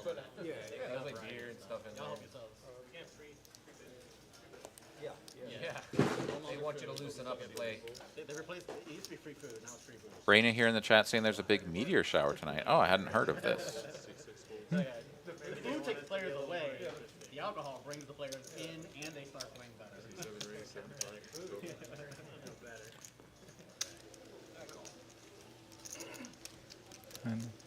Anderson has been relatively card dead tonight, it seems like. Yeah, he won Getting in the that big mix. hand early on and then has been sort of treading water for Right. most of the rest of the evening here so far. But still only 34 hands in, so not This a is ton true. of data points. This is true. 10-7-7 to tone.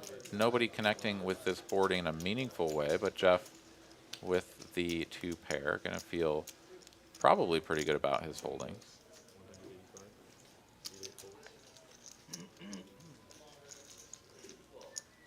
Checks over to Mark, who bets a pretty substantial Hefty. size here, 185. And Jeff is just going to let it go. So the larger size and getting the job done there. And Union Jack will take it down.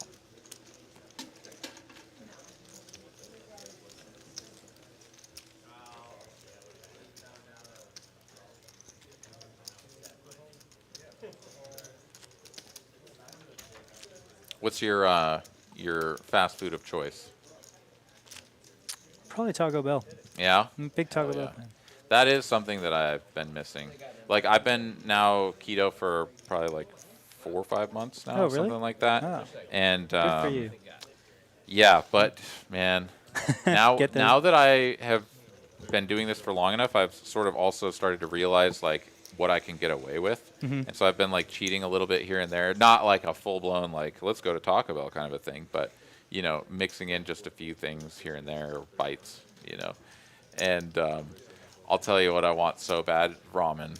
I freaking love ramen, and I used to eat like ramen on a weekly basis and haven't had it in months, so might be time to go and Give get yourself my a ramen cheat on. yeah. All right, It's always a multi-way. delicate balance with stuff like that, right? Because if you allow yourself to the cheat meal becomes, you know, it can expand into just okay. Now I'm just back to, you know, where I was before. Yeah, mission creep is real in Right. all areas of life. Right. Multi-way action here, as everybody whiffs this. This is Wow. Just nobody has anything. yeah, but On has bet 80, and I mean this could just work because, like Right. we said, like everyone has just sort of airballed this. Yeah, On's just going to take this Takes one it down. No further resistance.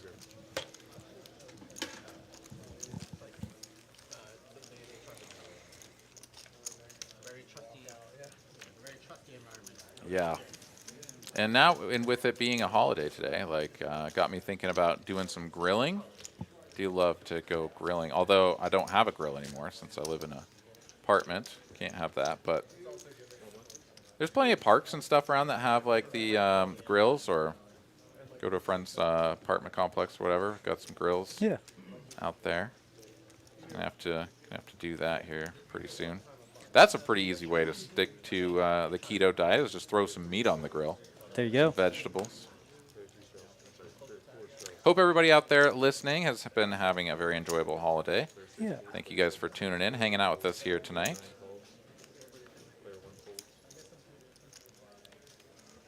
All right, JC here going to limp the button 10-9 off. That brings in Widows with 8 deuce off. Honestly, you can't even convince me to call another $10 with a hand like that. I Yeah. just throw it away, Just like but Nothing good people ever. Yeah. feel inclined to Ooh. defend.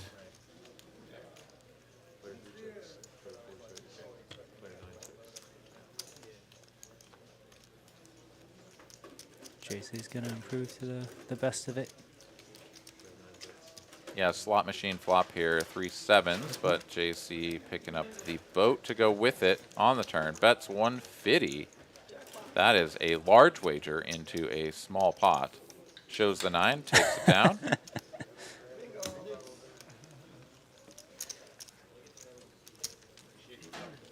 It's a funny word to have the check mark on the turn, right? Just Yeah, and then overbet the The pot. high- yeah, highest. Just like, oh, let's end this now. yeah, I'm just gonna win. Do you watch the basketball last night? Are you a basketball fan at all? You know, I'm not. I can get into some March Madness, Okay. some college ball, but NBA, I don't know. I mean, like I can appreciate the athleticism and the competition, but I'm not going to keep up with the teams and what all's going on. Like I grew up in Colorado, so the Nuggets were like our home team, and they mostly sucked. And they've been better recently, so it's been, you know, there's something to at least like see on Facebook or whatever, people being like, oh yeah, let's go. Like, Right. But yeah, it's just not that exciting to me. Same with baseball. I'm just pretty much an NFL guy, and that's about it. Yeah, All right, I'm, Union Jack here with the Ace King. Raises it up, takes it down pretty.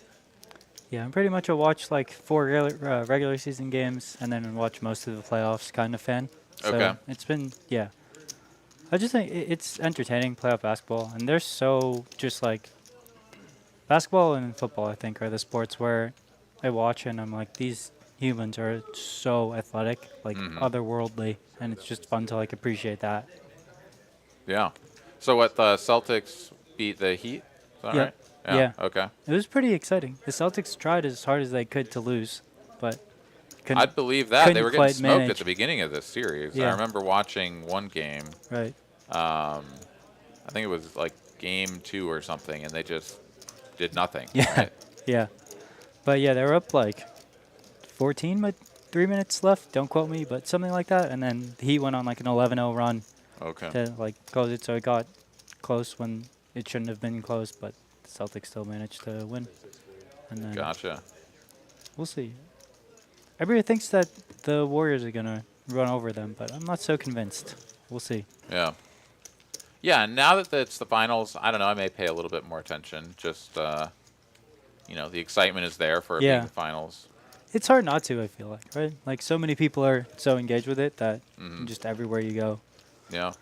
somebody's talking about it. So you sort of like peripherally at least know, like, you know, at least what happened and if there was a game, right? For sure. All right, 5, 10, and 20 is on.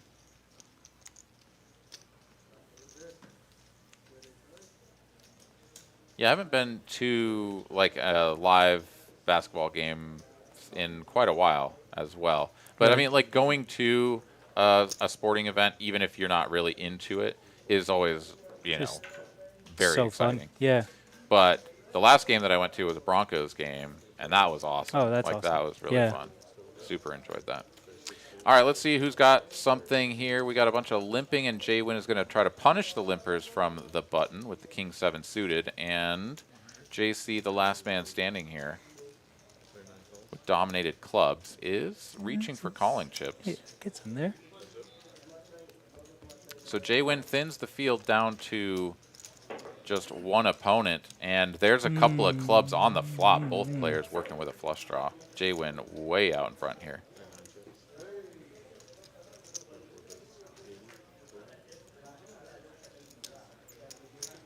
Small bet here, 1/3 sizing, as he would do with a lot of his ace-x and the rest of his range. 3 of spades on the turn changes nothing.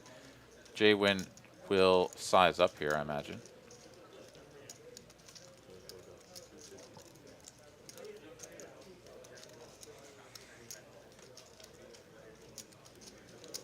$250.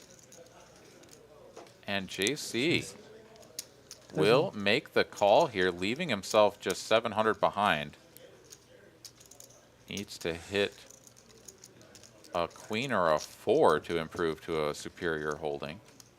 It's an ace of clubs. Both players drill Wow, that's such a brutal river. the flush, and JC goes all in. Jay-Win's going to snap Snap this call. off and turn his cards over before Just- JC can even see what's going on. Oh, man. Yeah, nut flush for a second nut flush on an ace pairing river. Right. Going to make it seem like JC is going to get paid all day, every day. Yeah. And instead, it's him shipping his chips across the way. Once again, first it was to Mark, now it is to Jay-Win. What a roller coaster. Because like when the ace of club comes too, right? Like he has so few combos of the king of clubs there, right? That the king ace of clubs. Yeah, I mean, Like you you're just should, well, obviously, right? But like you're just like you're pumping your fist there. And you're like, yeah, you're expecting that if you're going to lose, it's to a boat. Right. Right? And you're Like, doesn't have. Yeah. yeah. Ugh, that's tough. Yeah. Definitely tough. Running into a couple of spots there, so Yeah. unfortunate way to go out for JC, but he will take his leave of us unless he is just going to reload. But I think sounded to me like he may not be continuing. Okay, do we have anyone else? Okay. All right. So we are going to continue here six-handed for a little bit.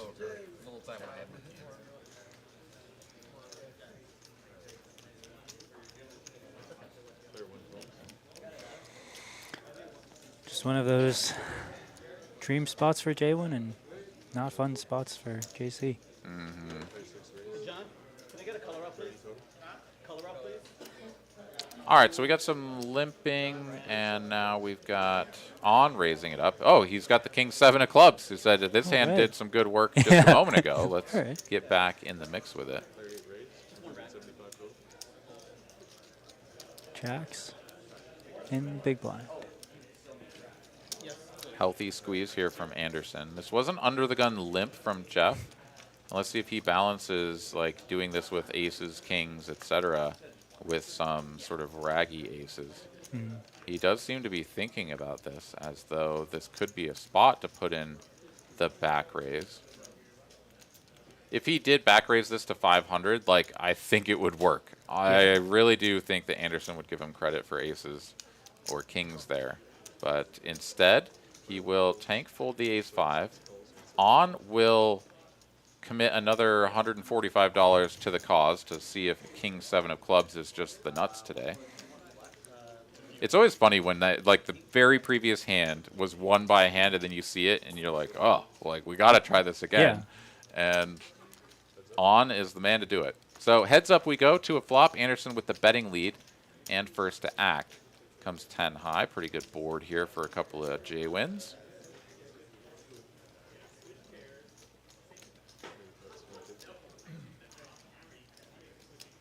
$150 to go here. On has some backdoor equity. 1 overcard to the board, but it's not very inspiring. Certainly not what he would have liked to have seen. But Ooh, for 150, thinking about it. Gave us a little pump fake. And could be raising that a time raisin? here. raising chips. Oh, just a call. Just All right. a call. Putting us in the blender. Oh, man. 4 of clubs now picks Ooh. up that backdoor club flush draw. Spicy. Anderson should still feel very emboldened to go for value and should be going large here. Pocket jacks is effectively the nuts, I would say, against a player like On, who can have a lot of one-pair things, sort of gut shots, etc. Oh. He's going to go small, and On now is going to give him the business. This is a raise to 1,000 plus. 1K on the money. And Anderson can play it 2 ways here. He can smooth call and check it over to on rivers and just sort of let him blast. Or while there's some like draw opportunities and before the board gets too crazy, he could just pile this in. I think either way is pretty reasonable.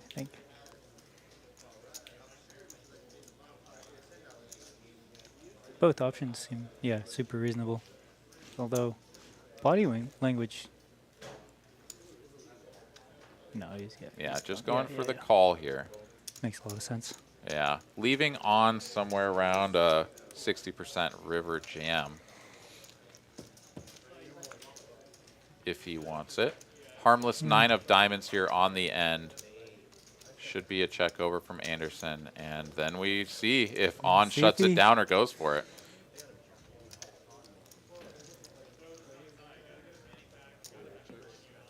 There we go. Quick check. Snap checked it back.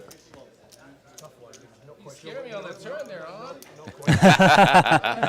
Yeah. 3? He's perfectly capable of having like 10 deuce here. Scare me on. Oh, man, I love it. That was great. Anderson's doing our job for us.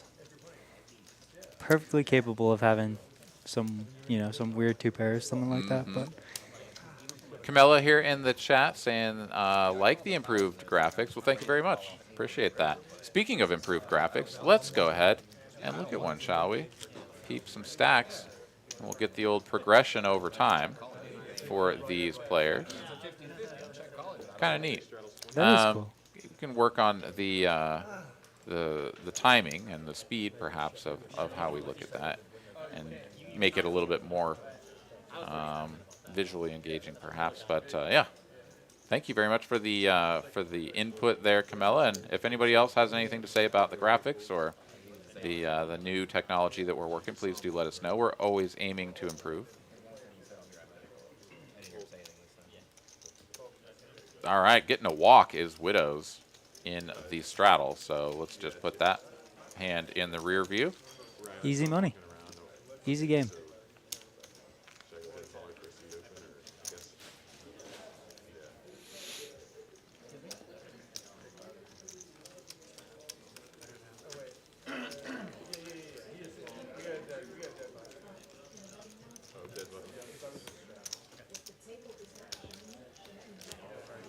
All right, you want to hold down the fort here for just a little bit? I'll be right back. Yeah, sounds great. Okay.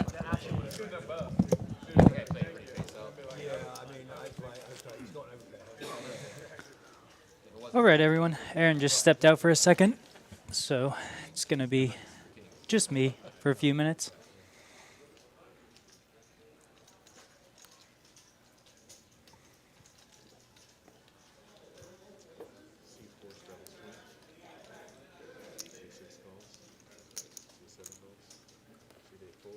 So it looks like we have a straddle. On's going to limp in with ace deuce off, which prompts Union Jack to get in there with the 3-2 suited. And we have Widows waking up in the big blind with jacks.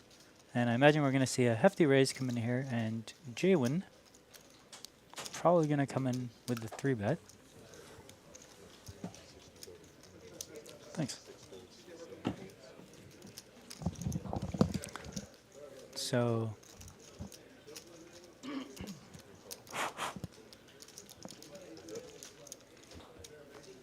this interesting spot. It's a spot where the pot gets sort of like artificially bloated because a couple of people limp in, so Widows goes with a bit of a larger sizing, and then Jaywin's 3-bet is a little bit bigger than it might be. And Deuce 3 would have taken it, jumped into the lead here, so Mark's probably kicking himself. Interesting that the pocket jacks here from Widows is happy to just check 2 streets here. Right. Giving Jaywin 2 shots at improving. Doesn't do so, and then fires 500 here for pretty good sizing. I mean, this looks... I think I would prefer to go a little bit smaller than that. Well, it's sort of a strange line, though, right? It's strange, yeah. Could this be something like Ace-Jack that's now going to try to get Ace-King and Ace-Queen to fold? You know, for the sizing, something like that? And that's the question that Jaywin is asking himself. For sure. Because most pairs would have started betting on the turn after check, check, flop. Right. So it's kind of hard to believe that you would have a pair at this stage. Right. And would they bet Ace-King for this size for value against your holdings in particular? Kind of unlikely as well. So I think Jaywin in actually just kind of a tough spot, but he is just going to let it go. And I mean, he's going to save himself $500. Right.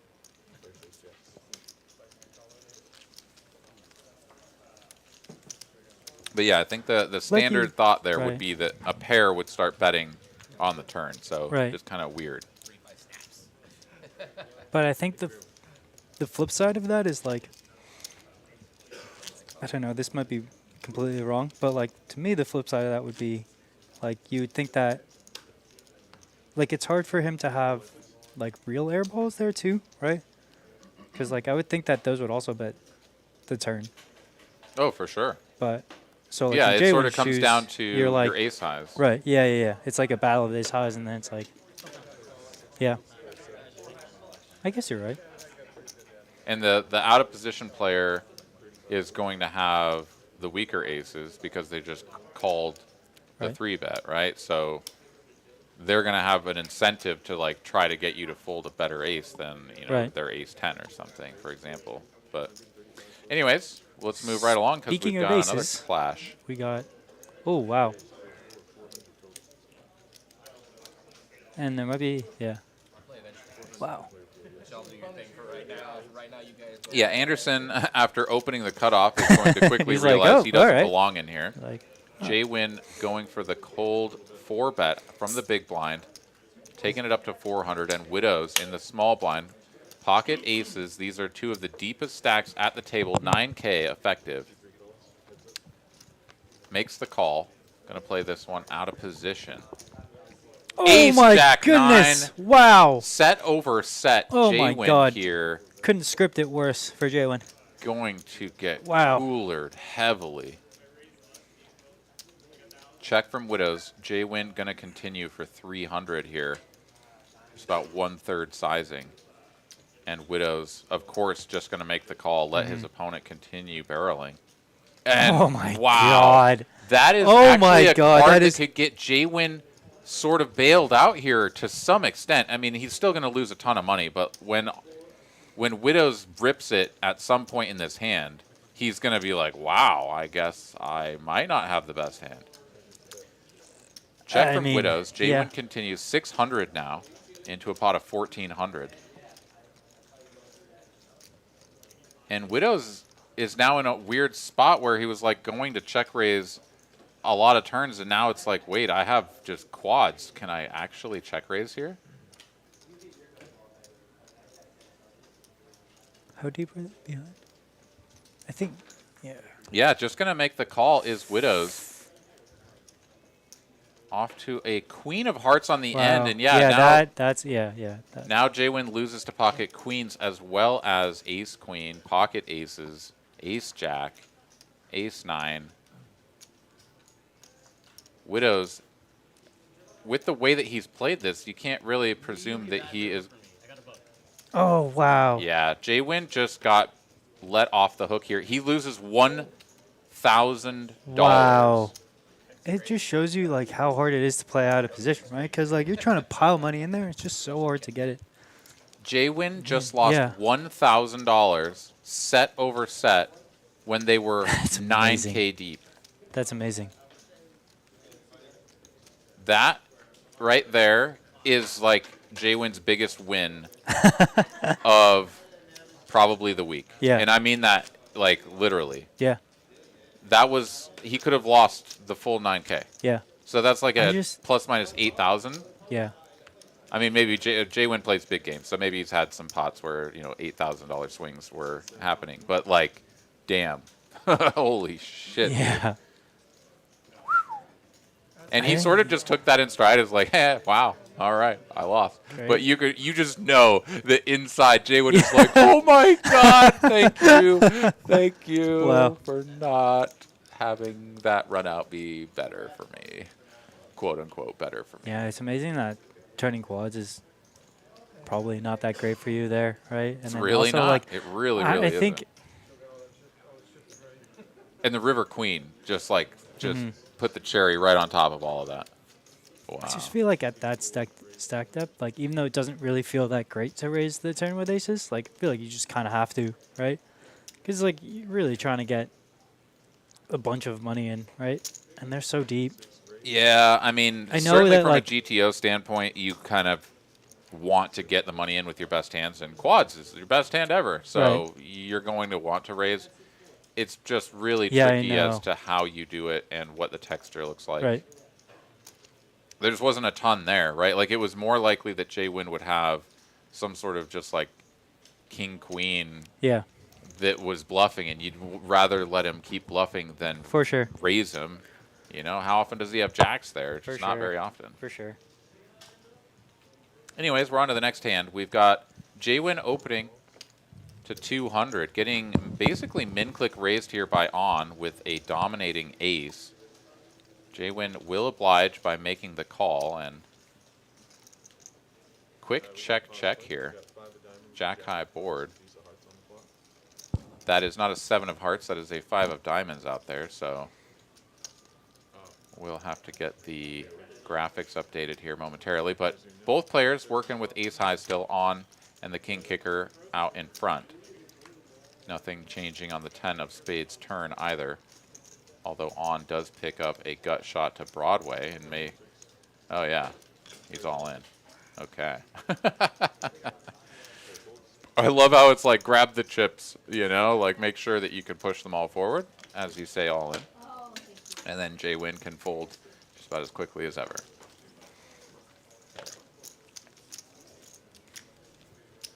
Yeah. The lurker here saying, how does he check river in Yeah. a 4-bet pot with quads and a jack and a queen on board? Oh, so the out of position player. Yeah. Well, because your opponent bet flop, bet turn. Yeah. So when you start betting, when you donk the river there, you're basically saying that you just have the nuts. It's like what you said, right? You just like, yeah. It's so hard to get value from something because, like, right? If you don't, Yeah, because because what are your check calls that you right? turn into a bluff Check call, dunk on that board texture, right? Is just like, Yeah, so like it was. yeah, you just have, yeah. You have it's the so nuts hard to have or like nothing, like, Yeah. and you don't ever have nothing. Ace Jack 9 and another ace. Like Yeah. you check call flop, you check call turn. So you would have to have something stupid like Queen 10 suited that just like didn't care that the board Yeah, paired on the right, it's turn. like, Like that yeah. just doesn't happen Yeah. either. You would be folding at that point. So there aren't any hands. And then the queen peels off, and then you're just like, oh, now's the time to donk out and Right. try to get value / bluff you out of the hand. Like, it just doesn't happen, right? It's really, and that's the way things go in poker sometimes, right? And it's really important that we pay attention in the moment and try to decipher everything that's happened in the moment, because these sorts of scenarios happen more often than you would think, where the information is all there for you. Like, someone leads the river at you in like a spot where like, what the hell, how could they possibly do that? It's because they have it. Right. They have it. Whatever it is, they have it. Right. And now they realize that they don't want you to check behind. So now Right. they have to start betting. And in those spots, like, just people are never bluffing.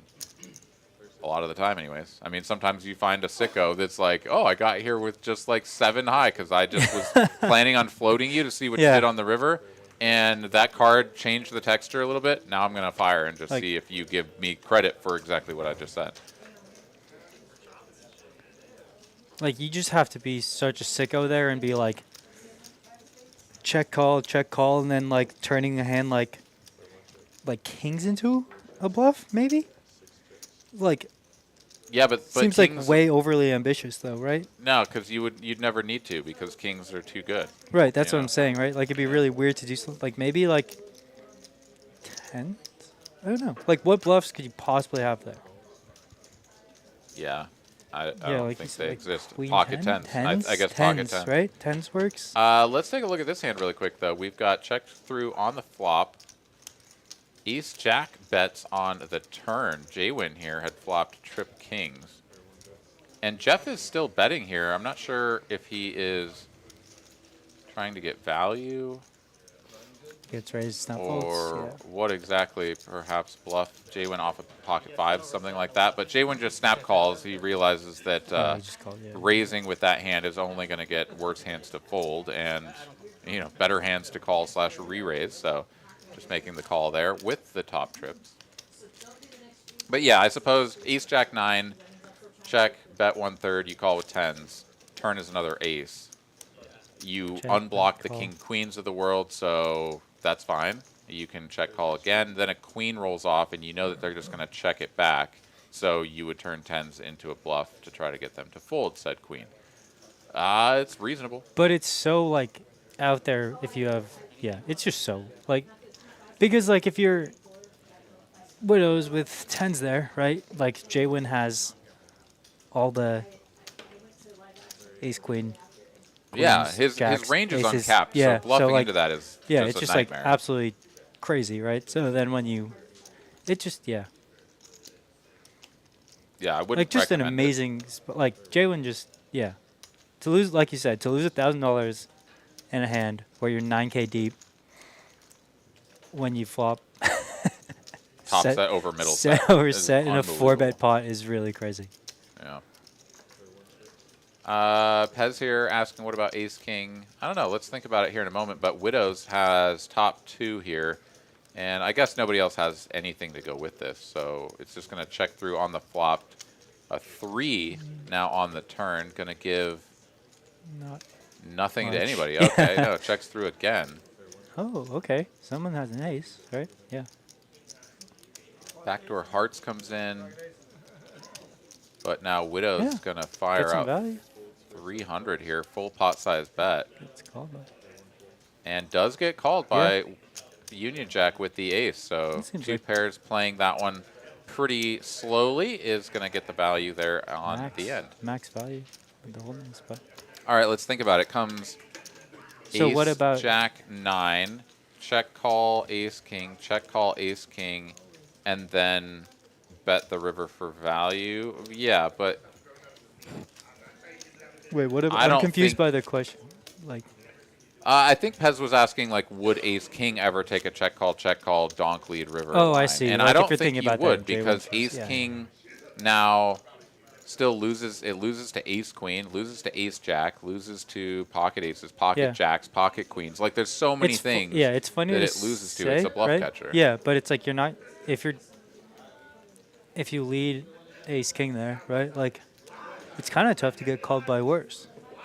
Oh, exactly. Right? That's why That's it's the- yeah, yeah, way right. better Yeah, bluff yeah. catcher. Yeah, you would Crazy. rather lead your value hands like aces, ace queen. For you're leading those for value. You're calling with things like ace king because you beat some bluffs and lose to a bunch of other shit.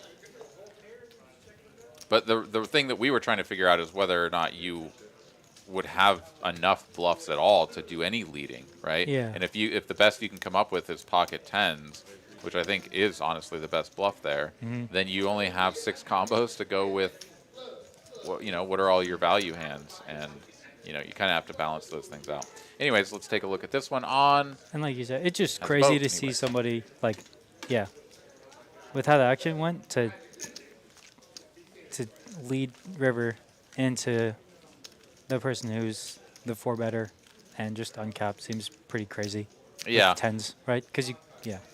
But also, there's something to be said for how much the texture didn't benefit J-Win's best hand, which was pocket jacks, right? Like, I suppose it's possible that he would bet 300, then bet 600 with pocket queens, and then improve to queens full. He could probably have aces, no? Ace jack, ace queen. I don't know. He could have aces, right? Sure, but no, I mean when Widows is holding the aces, right? Oh, like, yeah, yeah. Because he has that Oh, right, information. right, yeah, He yeah, knows yeah, that yeah, information, yeah, so yeah, now yeah. it's like, what are the No. best hands that my opponent can Yeah. have? So That's why it makes it gross. Yeah, that's why it's so gross for widows, kind of, right? Because you're just like, well, like, I gotta just hope that he bluffs. yeah, With it's almost like you said, where raising the turn actually does make some sense. it's like you hate it, but it's like you're so deep, right? I just think it's like yeah, Jalen's gonna fold a lot, and you're gonna be sad because you're like, I've got aces and didn't get that much value. But like, Yeah. if you just call the turn, then like, how are you ever getting a bunch of money in on the river, right? Very And true. the queen is a bad river for widows too, right? Because maybe like if it's not a queen, Jalen maybe goes for Yeah, I think he would. something. Yeah, so Because pretty much like the not worst run out for yeah, because it's a widows. 4-bet pot. So Yeah. if it just comes like a deuce or a 5 Yeah, or an 8, like anything that doesn't really connect with the board very much, Yeah, you're never going to have ace X of that, Right, So you can just rule it out. They're always going to have ace king, ace queen, and if those don't come, you can get value from them with the pocket jacks for Right. sure. Like, no, that was absolutely the most incredible run out for J-Win to lose the minimum. All right. Heads up to a river. 6 of clubs changes nothing here. And it changes nothing other than Yeah. the fact that J-Win was winning before and he will win now. It says that Widows bet, but J-Win bet. Widows goes for the check fold. And J-Win will take it down.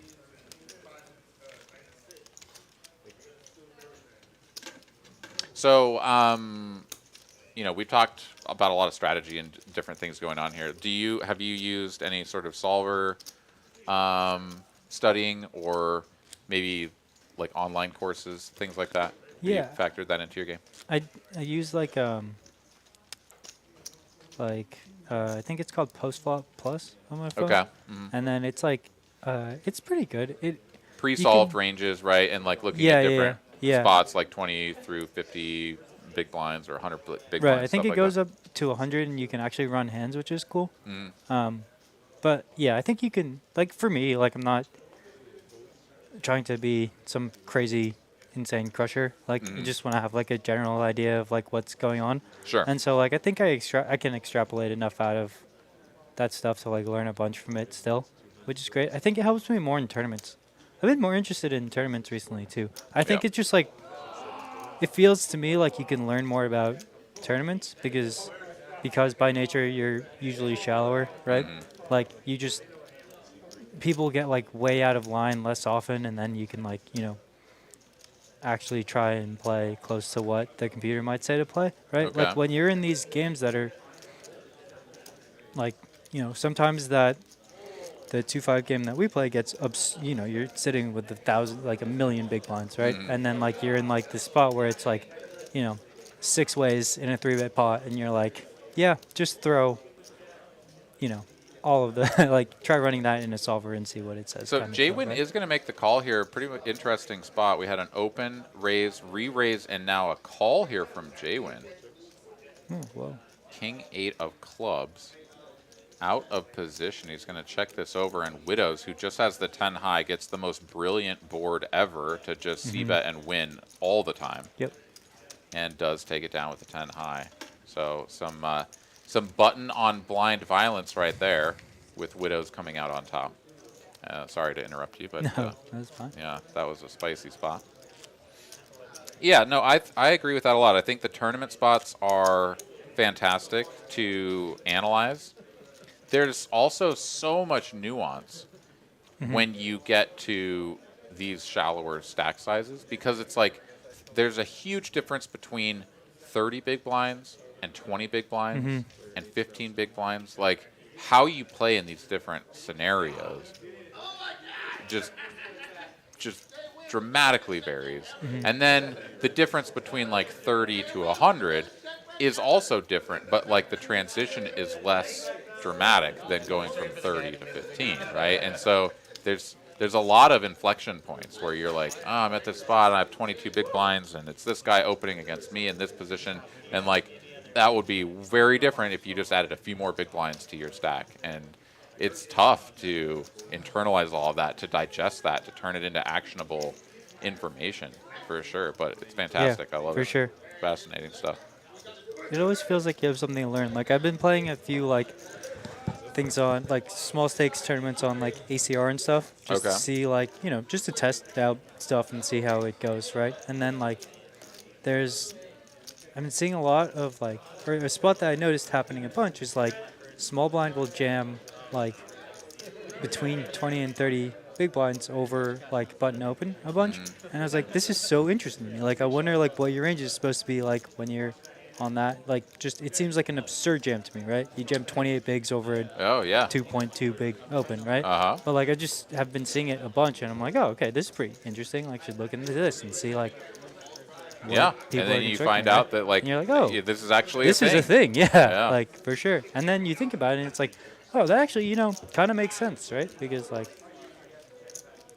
theoretically, like you assume everybody else is playing close to whatever, right? What the computer says, and you're like, okay, button's supposed to be so wide, right? That like, and you don't really want to play like out some weird bloated pot out of position, right? Where your SPR is like already super low. So I just think, yeah, it's a lot of fun to just try and learn that stuff, right? Yeah. Union Jack going for value here on the end with the 2-pair queen kicker. Widows gets away from the 5 pretty easily, doesn't think too long about it, just ditches it. And Union Jack will take the pot, but earn no additional value from his opponent. Widows here been playing pretty sharply tonight. In most of the spots he's been in, has chosen correctly to either lose the minimum or win the well, I guess, of course, the quad aces one is just really tricky to play no matter what, but has really been navigating these spots quite well. Yeah. And then the spot with jacks, but like we both think that was the right call.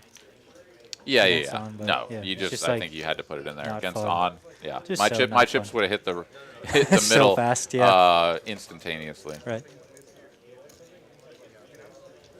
All right, we got ourselves a dealer change. John is back in the box, and that means $25 PLO double board bomb pot. Thank you for the comment there, Mike C. Commentary rocks. Appreciate you, man. And appreciate all of you guys for tuning in, hanging out with us on this Memorial Day here on TCH Live. We start cruising into the back half of the broadcast. 8:18 here, Central Time. We will be live and hanging out with you till just about 10 p.m. Central Time. We'll get the cards dealt out here momentarily. Let's go ahead and take a look at some stats. We got some pre-flop raise stats here for you. Jay Wynn leading the way, opening 29% of hands. Jeff and JC down there at the bottom, playing only 6% of hands as an open pre-flop. VPips tell a little bit of a different story, though, as we've got JC, who's at the bottom of the PFR, finding his way into 69% of the 17 hands he's played. So JC flat calling and limping into these pots a lot. Jay Wynn there, still playing roughly half of his hands. And let's take a look here at our first board. Once again, double board PLO bomb pot here. All right, ace, queen, tray, a rainbow. And queen, four, deuce, rainbow. All right, we'll get these cards scanned in and see what we're working with.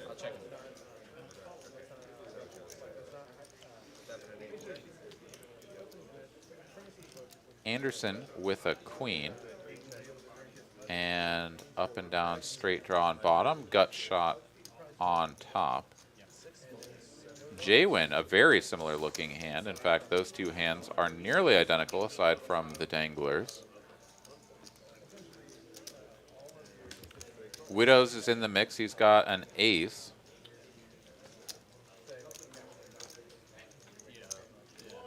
And pocket six is going to connect with middle set, second set, I suppose, on bottom here.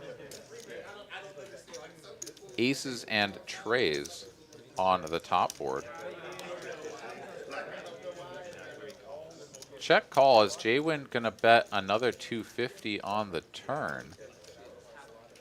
As he does pick up the diamond flush draw on top to go with his pair of queens.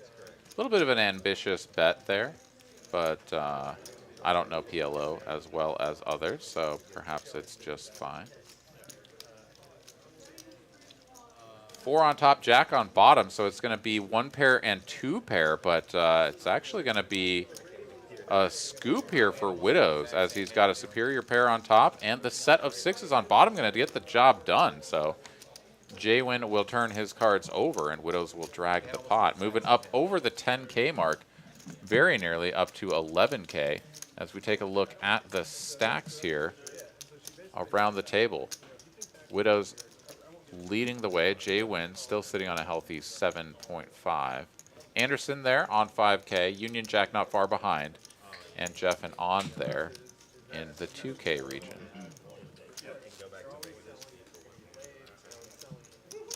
All right, still playing six-handed here. Seats are available if anybody is in or around the Austin area, wants to come on down, pop in, play some 5-10 uncapped with us. It's only when you don't get a break. $5.20. $20 travel.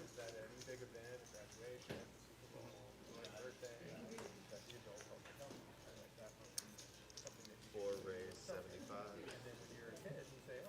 Six call. Jaywin here going to wake up with some sevens in the hijack. He'll open this up to 75 and On will snap call from the cutoff. Anderson wakes up with number one in the small blind, going to squeeze this up. 325 to go now. And I think this is a good sizing. Some people will say, oh, that's a little big. Maybe you want to make it smaller so that you can get your opponents to call. But no, you want to go big with your weak hands that want to squeeze your opponents out and build a pot with your best hands. Jwin will make the call. On gets out of the way, and here we go. Ace right in the window. Ace 4-4. On folded ace 4, shaking his head. Can't believe what just happened. And really just dodged losing all of his chips because this is top boat versus what would have been bottom boat. Checky, checky again. Anderson hoping that his opponent catches something here to improve. He's going to have to go for value at some point. He does now, 350. And Jwin here with the sevens, no diamond. Is just going to quickly ditch that. Aces get turned over, and On can go from shaking his head in disbelief that he wasn't in there. Yeah, and he announces it. He says, I had ace 4. If Anderson had somehow made that small enough that On gets in there, all those chips belong to Anderson. We've seen some really special stuff here tonight. The aces versus jacks, set over set. Now here was Anderson with the aces against the ace 4 from a player that's going to play ace 4 just a lot of the time. Wow. There's like a glitch in the matrix, or maybe we've got some Bermuda Triangle shit going on here or something. But a lot of interesting things. The stars aligning to create some interesting hands for all y'all to watch. So, hell yeah. Why not? If you like the hands you're seeing, if you like the show, please do help us out. Hit that like button. I have already reared back with the force of 1,000 ostriches and obliterated the like button. And also answered the poll, saying as such. All right, next hand. Here we go. Let's go. King, king, 6. Heads up here between Jwin and On. On out-flopping Jwin. With the ace high, though, not a terrible spot to consider continuing for Jwin. And he's actually going to come in for a check raise here. This is a spicy play for sure. Trying to get On to fold everything that isn't a pair, I suppose. On here even going to think about how to continue with the pair of sixes, but that's the look of a man who's just going to let it go, and there you go. That check raise from Jwin will get the job done against everything except for a king, it looks like.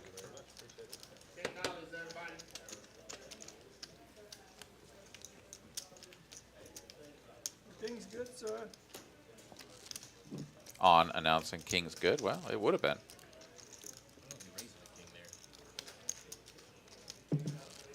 Anderson very appropriately recognizing, I don't think he raises a king now. If I was Dan, I would have called. I folded a king. I folded a king 3. All right, the $20 straddle is on. And I'm sure I'm still drawing life.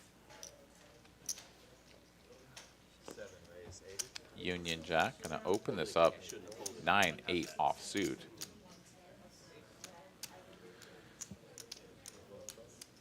Jeff on the button, 6-4 offsuit. A little bit antsy, perhaps. Hasn't played a hand in a little while. Going to try to get in there. And Jwin with the ace-jack suited, just going to make the call and allow all of these players with their middling hands to come along. Not going to squeeze here. Interesting choice. So 4 ways to a flop. 10-9-9. Union Jack being rewarded for opening the 9-8 offsuit from under the gun. Going to continue betting here. 325 in the middle with 4 players in the hand. Going to come in for a small, modest size here, 140. Little under half pot.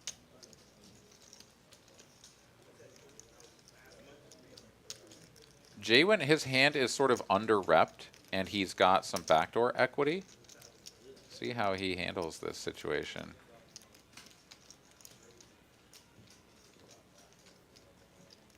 Yeah, he's going to make the call here. On is out of the way, and heads up to a turn we go. Jwin looking to pick up a queen, a king, a club.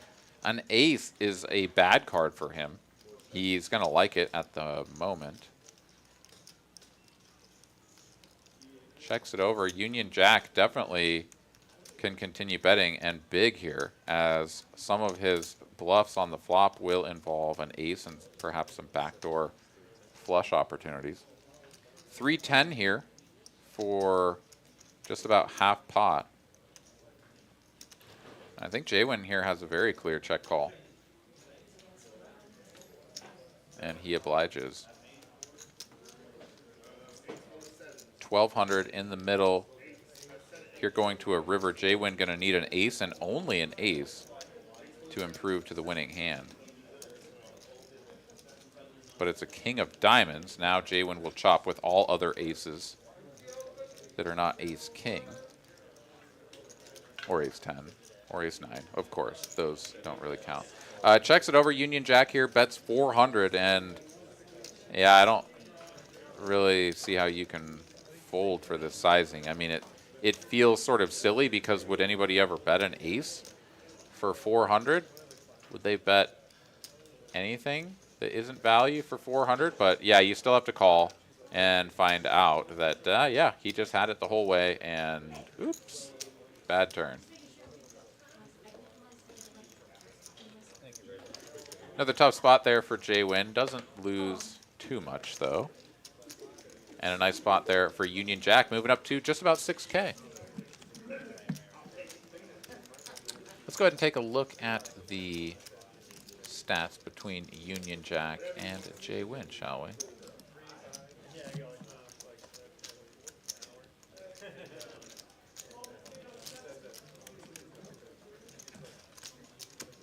Union Jack, after getting off to a slow start, taking that early hit, has now regained composure and moved up about 1,000. Jwin there had sort of the opposite effect.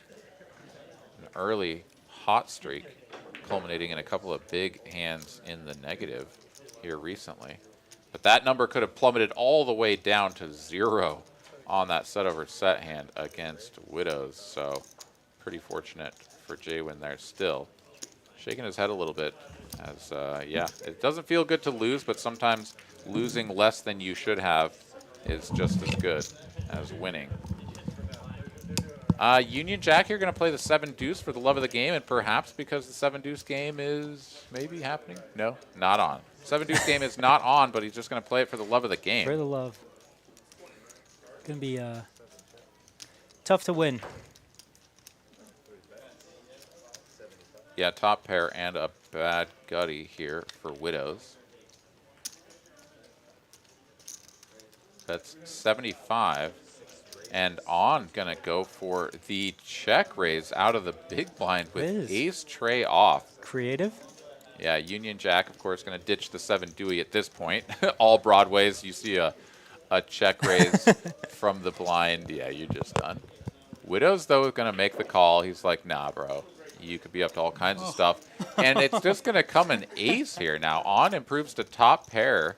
There's a one-liner to a straight, though. Any queen makes Broadway. And on is all in, turns top pair into a bluff. And gets it through.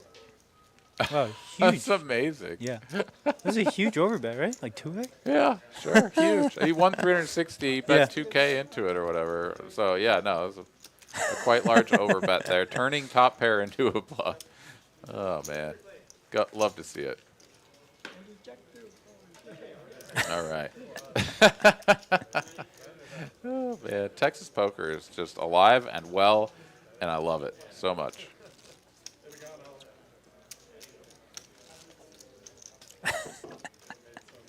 All right, 5 to 10. The 20 is on. Plenty of action here playing six-handed. Would you buy into a game like this? Play for a couple K? Like shorthanded or just in general? Like, Oh, just like a 5-10 game. yeah, Yeah. it'd be fun. Take a shot. Yeah, I've done some shot taking here recently in some 5-10. Mostly just getting my ass handed to me by Pierre recently. yeah. He just always has it. I don't know why. He should just be bluffing, but Yeah. he doesn't. Not when I have It always feels my like hand. there's some players, right, where it's just like, for some reason, right? Where they just They have just- it, like Jaywin has the pocket kings here. Right. Yeah, they just seem to like, there's that one player who just always seems to own you, and you're like, this is horrible. Mm-hmm. All right, Jaywin raises it up with those Cowboys. Gets called in 2 spots. At least one opponent has made a pair. No, it's both opponents have made a people pair of have a 9. 9s. Oh, but the 9-5 doesn't exist. Anderson is in there all by his lonesome and should be going for a check call here with the second pair, backdoor straight draw. True to form. Ace of spades, action killing card here on the turn. Anderson will check it over, and Jaywin, if he's going to bet, he should go small, but yeah, a quick check back is the more likely.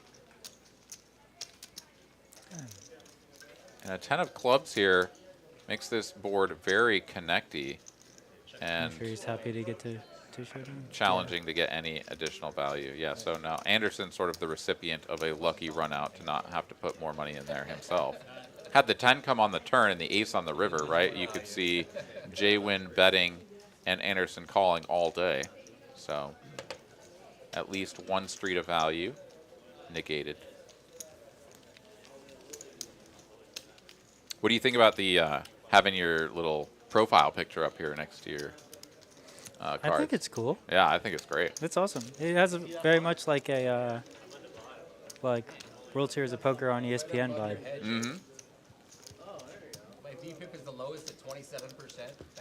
That's Some chatter here about VPIPs. We better take a look at those. Yeah. We'll doing some fact checking. Yeah, Anderson is knitting it up down there at 28%. 28%. Yeah. Oh, that's awesome. Mega knit. everybody is well above the line. That's good. Yeah, body line not in effect here this evening. They were also playing shorthanded, so I get it. That is true. And I've been getting decent hands, but in really bad spots, like pocket fives and big blind when it's like 3 Moose Duty joining us here in the chat. What's going on, man? Are you a field player or? Would you like a shot at getting your 20 back and do another gamble? Let's do it. Okay, I think, yeah, we've waited long enough, I'm pretty sure. Let's see, I won the last one, so I'm going to go first.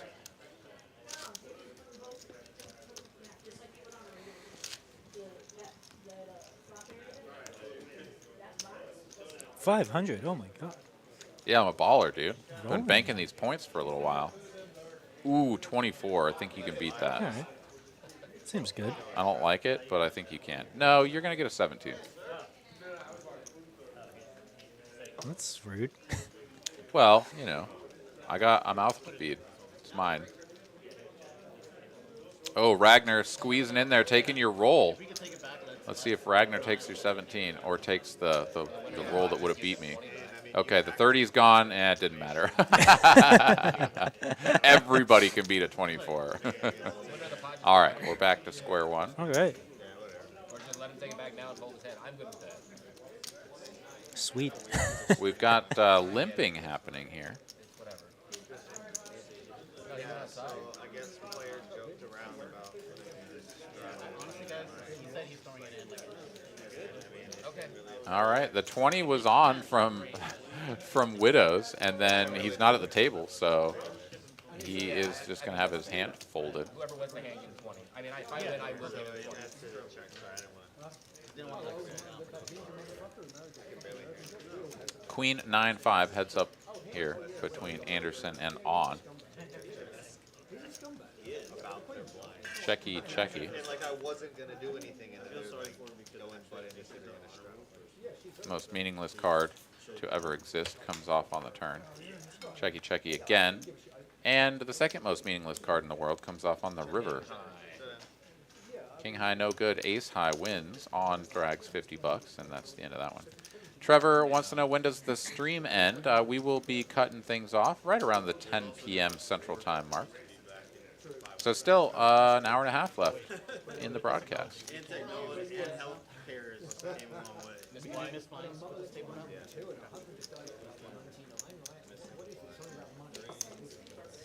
Yeah, you get the best help.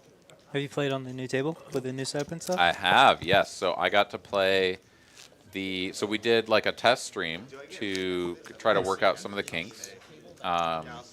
And that was like not broadcast, but we did play for several hours, had a good time, found several kinks that needed to be worked out, and the guys at RF Poker have done a fantastic job of taking those early data points and turning this into a fully functional product. And we're still trying to make sure that we have everything running smoothly, which we do once again appreciate everybody for bearing with us as we get everything fully smoothed out. But no, things have been great. And then I also got to play on, I think it was the first 2-5 Thursday live stream that we did, and it was a lot of fun. Is it is it felt or is it like a plastic cover? Or what is? Oh no, it's still felt. Okay. Yeah. It just looks so shiny. Is it Yeah, just no, a- it's a whole new, felt top, whatever, table cover. King, queen, 6, 2-tone. On gonna flop top pair. Anderson doesn't really have anything to continue with here, so I suspect this will be a check and a fold. After this was sort of an ambitious call pre-flop to begin with.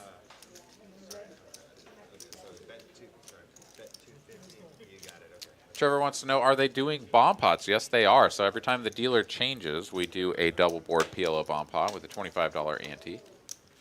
And that is, one of the very cool things about this new technology is that there's a whole another scanner row so that we can do the PLO bomb pots as a double board instead of a single. Because the previous table and pretty much all of the other live streams out there are just doing the single boards. So we're happy to be the first to bring in the double boards and keep it more consistent with the rest of the games in the house. Because if you go and play at the 1-2 or the 2-5 table, it's going to be a double board. And that's what the people want. Let's give it to them. They're also a lot of fun.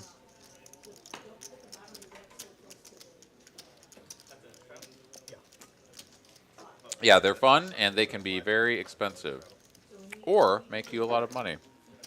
Like earlier, I flopped a boat, and my opponent flopped trips, and then hit one of their larger cards to outdraw me on the turn. And that can be painful, but it happens. But it's a lot of fun. All right, so we got 2 players with deuces and ace-6 of diamonds. Not much of...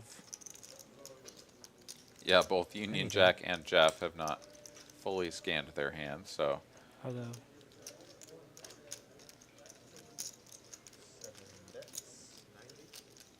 Deuce 3 is Jack. certainly possible, right? Hmm? Deuce 3 definitely possible. Oh, yeah. Something. Deuce 3, Deuce 6? Never know. Both Jeff and On are going to make the call here. With their mystery deuces. This is great. Yeah. So still 3 ways off to a turn. 3 of diamonds one time? No. It's a 9 of clubs.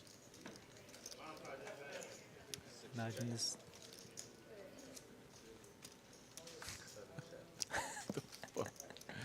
Okay.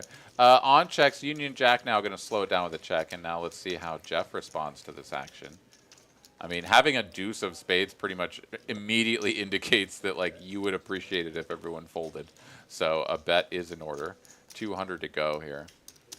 On's out of the way, didn't pick up the equity that he wanted on the turn, and unless Union Jack has somehow, like, deuce 10 of diamonds here, I don't know how you really continue. Oh, he's going to raise. My goodness. Wow. This is a very unorthodox line. 625 now. And Jeff really actually has to have a hand to continue at this point. The battle of the deuces. I mean, in my mind, I'm just going to believe that they both have 7 deuce and are both doing this for the love of the game. And Like it is. Some table talk. He said something. I think Union Jack did. Didn't quite catch it. They could both have deuce 3, maybe. Oh, he's really.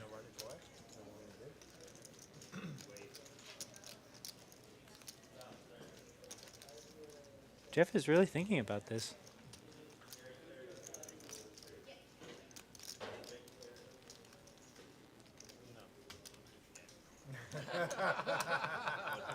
Goes all ahead, right, he's going to lays let it down, go. and we'll never know. Oh, come on, show it one time. He's not going to, though. So we'll never know what Union Jack had under there.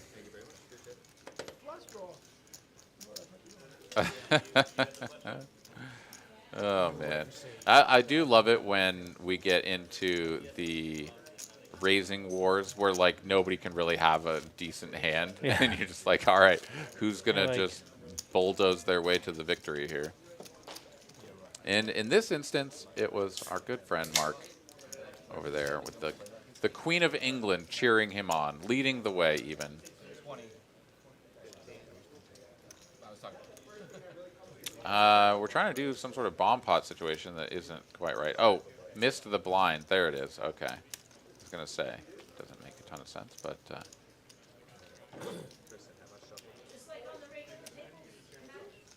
asked me to come massage. Okay, that's right. Yeah, Victoria. we don't have the mandatory blind posting anymore on the live stream. So like I said, there's 2 that I really enjoy serving. Yeah, that's not bad either. That doesn't hurt. Some chatter there on the table about the skill of the licensed massage therapist from Texas Royal Touch. I can attest that all of them are very skilled, and man, I have to specifically not keep track of the amount of money that I spend on massages because it would be a number that I wouldn't want to be aware of. But like at the same time, I'm able to play consistently day in and day out and like feel okay because I get massages so frequently. So it's sort of like a maintenance plan. So you know what? It's all part of the same thing. You know, I did that with spend money to make money. Yeah. I did that with tip trips. I used them for a little bit, and then I was like, oh, to try to keep track of how much you were and tipping? then I was like, I don't want to think about this. And then, because I think this staff here is really great. The dealers do a really good job, and like, I'm just here playing for fun, so like, for the most part, right? So, you know, I think it's nice to be able to throw people whatever, maybe without, you know, having to worry about the fact that it added up to some amount by the end. Yeah, no, absolutely. Yeah, I mean, win or lose, I'm tipping. So there are some days where, yeah, you can kind of feel it, but most of the times, if you're playing good poker and sticking with a game plan, you know, share the wealth when you win a pot. Absolutely. All right, 5 and 10. Jay win back with a delicious beverage. Looks like a full cup of vodka there for Jay win. Recent father, you know. I'll give you, I understand it. You know, sometimes you just got to pound 7 ounces of vodka. Just get it done. I'll give you odds. And he drinks it like a champ too. Like no grimace, no nothing. Just it's just refreshing. Go out there You'll and give ask me him. odds that it's. If that you're it's right, I'll lay you. Okay, it's not. I'll lay you vodka. some solid odds. All Like, right. you never know. Like I could be coolering myself. You know, you never know with Jalen. Yeah, give me $1,000,000 to 1. Yeah, and he's like, oh yeah.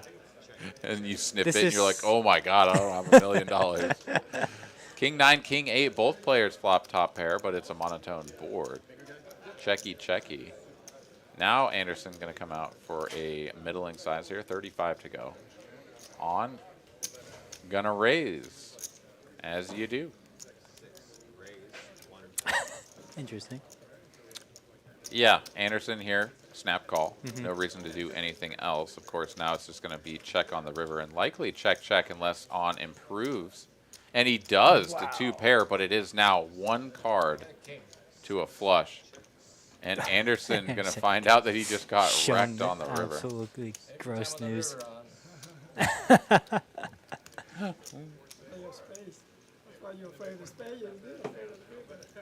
Every time on the river. So On's going to drag that one. Take a look here again at the stacks. Widow's still hanging strong up there at the $10,500 mark. J-Win has improved his stack to 8.5. Union Jack, 6K. Anderson, 5. And then Jeff and On still hanging out down around 2K. What's the big ones? Is it? Oh. What are you asking? What's the big blind? So in that, yeah, so does it'll it do this- fluctuate from whether or not the It's straddle? $20 Oh, straddle so it is on does or it? whatever. Okay. So it'll factor that in. Gotcha. Yeah, whatever the largest straddle is what the Gotcha. software will consider the big blind. Gotcha. That's awesome. That's very cool. I was like, It has is it cool. been 5, 10, 20 this whole time and I just haven't noticed? No, so like on one hand Yeah, it'll yeah. tell you that you've got 1,000 blinds, and then the next one it'll Gotcha. be like you had 500 blinds. That's really cool. No, it's really fantastic stuff. Very impressed with the RF poker technology. Anderson here just going to raise this up and take it down. Nobody feeling Yeah. their 10 holding. deuce and 10-3 off. Didn't want to play. I don't know why not. Would have made like a billion pairs on that one board.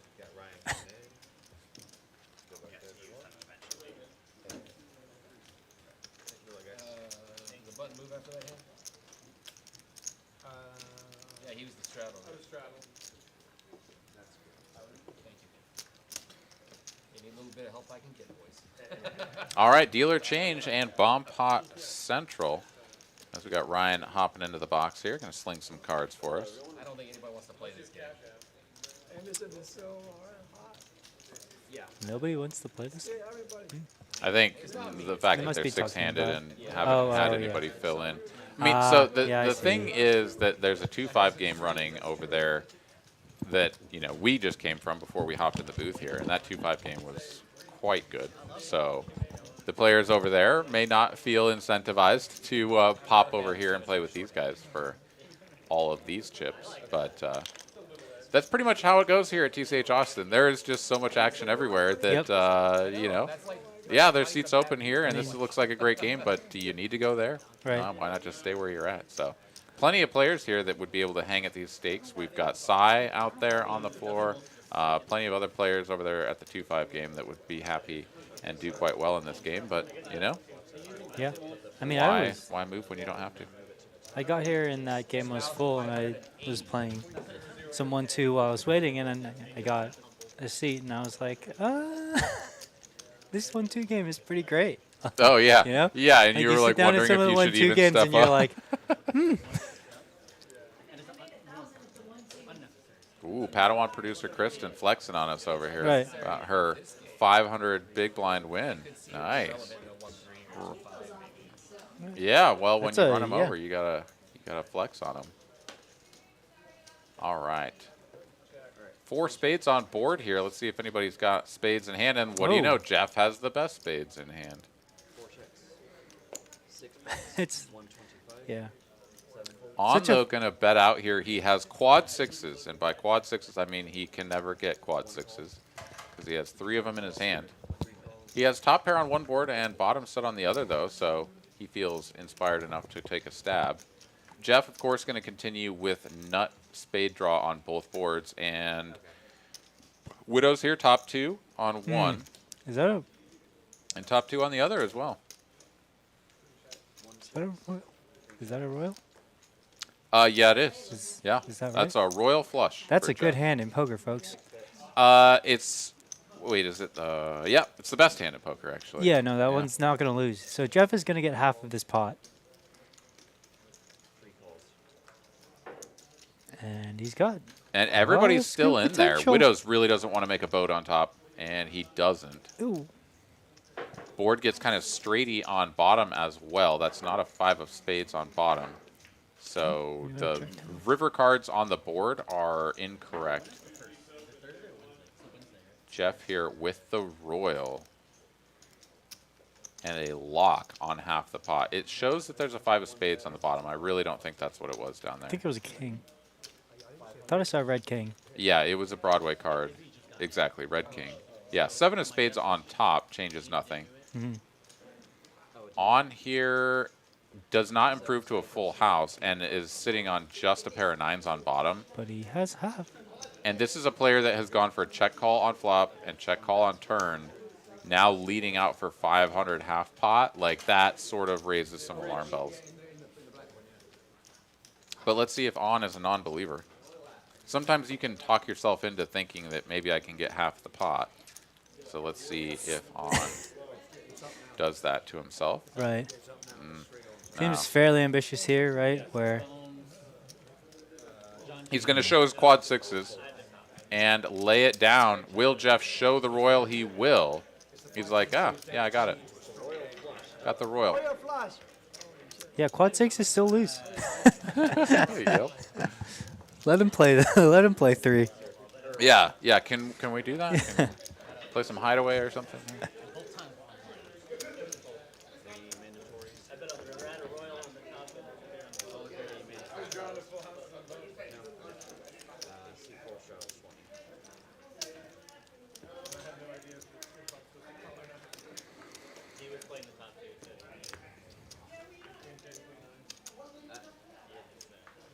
All right. Have you had a royal before? Have you made one? No, I haven't. It's been a long time for me, but Yeah. I have made several royals Oh. in my life. And yeah, I think as is usual, didn't really win anything with it. You know, Yeah, it's it's just kinda so like, hard to win anything. Yeah. I have had a straight flush that I got paid on, which was great. Like doubled up through it, which was pretty cool. Some poor bastard had the nut flush or Yeah, something. I flopped it, and I was like, "Oh wow, this is gross." Yeah. All right. Yes. Broadway board 6, here 7 of hearts.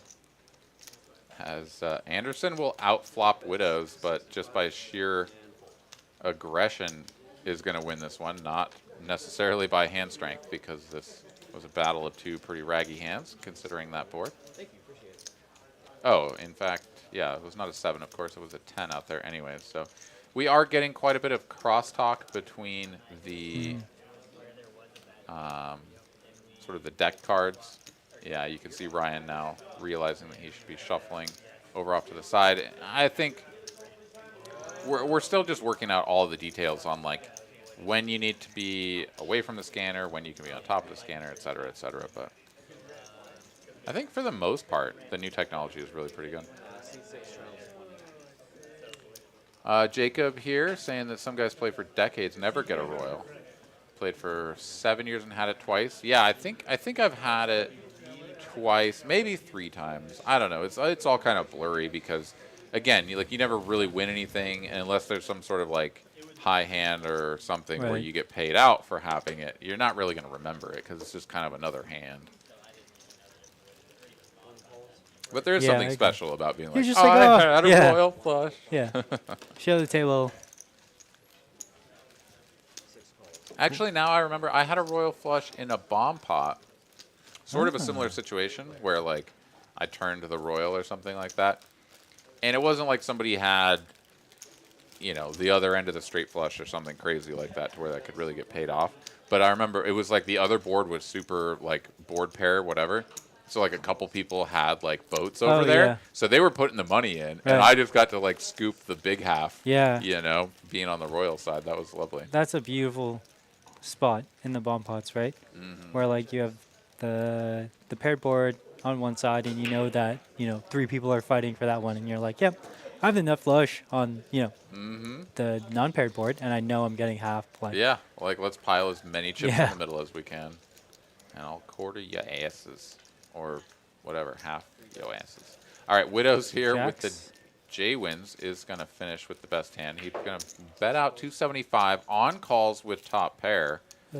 And Jeff here working with a pair of 6s and a 10. Kind of a weird spot to think about turning your hand into a bluff. I was gonna say that'd be a clever bluff, but pretty ambitious. Yeah. And Widows will just get paid off, ship the pot, and net a tidy profit. Moves up close to 11K once again. Still hasn't quite breached the 11K mark, but has been getting close. Take a look at his progress here over the course of the evening. Quick little dip down, then that big hand early on, chipping up to just about 2K in the black, then lost a big one, shipped another one, and has been bouncing around up there in the plus 3K region.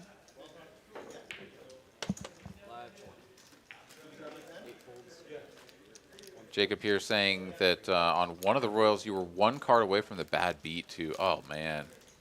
Yeah, that's wild.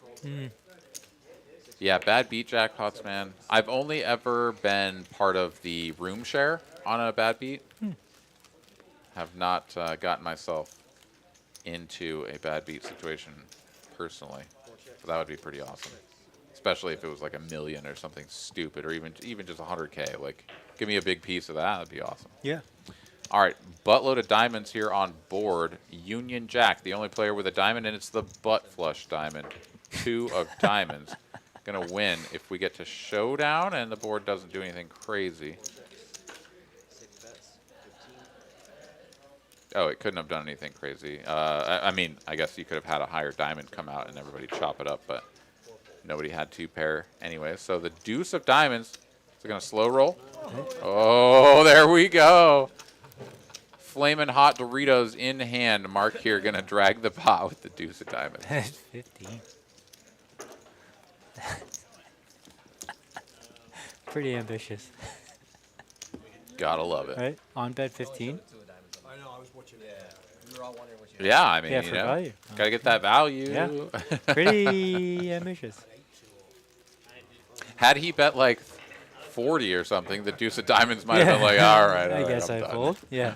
If you had a pair. Yeah, go ahead. Mike's picking up some very flattering mouthful audio. What'd I do? All right, Jeff here, first act. Dos Equis in hand. Dos Sevens in hand as well. Very good. Going to limp it? Limp it indeed. That's That inspires Jaywin to limp as well. He's going to have a bad hand. Yeah, that's a bad hand. Jaywin ain't going to limp unless he's got a bad hand. yeah, that's yeah.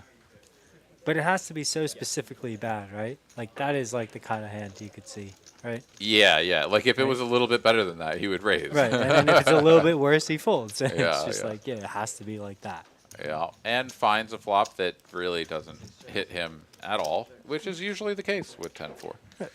Nobody has much of Yeah, I mean, Jeff is still best with his sevens. right. Gutty for on. Bottom pair. Checks through. Ooh, Gutty. Gutty. Just gets there. Gutty gets there. Jaywin gets a pair. And Union Jack picks up a Gutty. I mean, everybody has a Gutty except for Jaywin and Anderson. And Anderson's open-ended, so there's a lot of possibilities Yeah, there. it's a great turn. On is going to bet here. 75 to go with his turn straight. 7 folds, 8 folds. Yeah. Yeah. No one believes in the strength of their hand at this point. Jaywin, though, picks up the 10. Maybe. And, yeah, Yeah, he's that's- like, it's just not worth it. it really isn't. Yeah. Even if you were ahead, what are you going to do Yeah, on yeah. a river bet?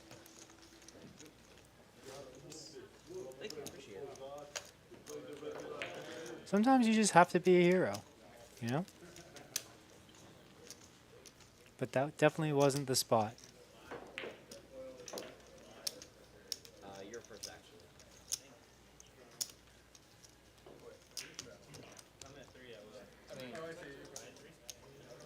All right. Keeping it rolling here.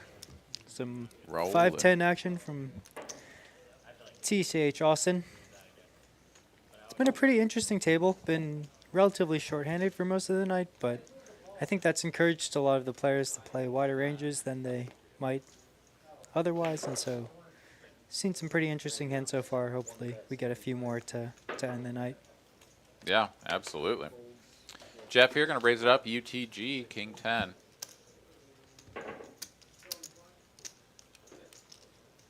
Mark over here in the small blind. Going to squeeze it up here. Queen Jack off. Guess an under the gun open. This is a little bit spicy, but why not? Gets the job done.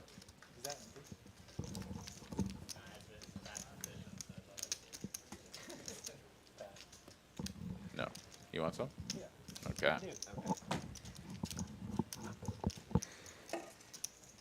Do you think this will make me like a sick 5-10 crusher? Yep, exactly. It's a performance enhancing product.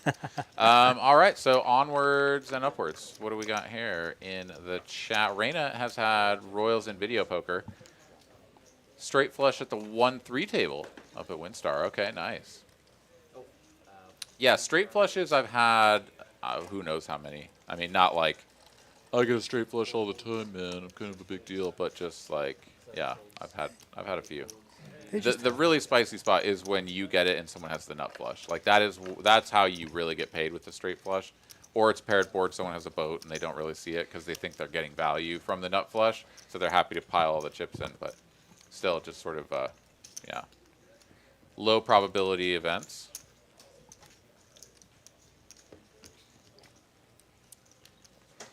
I was so close in that spot to folding the ace high version of it, but it was 4-liner on the board. But it was just a gutter, and I had 3-bet, and the card that completed it was the 7 of diamonds, and I was so close, right? Because, yeah, I had ace king of diamonds, right? And so I get raised on the river, and you're like, there's no possible bluff, right? And you're like, I think I have to fold, but it feels so gross to fold, right? And then it's just like, you think about it for 3 minutes, and then you're just like, ugh, whatever. Yeah. And No. yeah. It's the way it is, man. There's like I've had I mean I had a spot here just in the tournament over the weekend where I cold 4-bet ace queen off from the blind. Original razor calls. Oh, it was even actually just a 3-bet. It was open from early position, guy called, and then I squeezed from the blind. Original razor called, other guy folds. Flop comes 3 diamonds, I have the ace of diamonds, so I continue small. He calls. Turn is a king of diamonds. Now I've got the nutties. Continue small again. Stack to pot ratio is already approaching 1, so there's no real reason. And I have the nuts. Like, you know, every chip is valuable, so I want to keep them in. And then the river pairs the board. Bet small again, and he jams.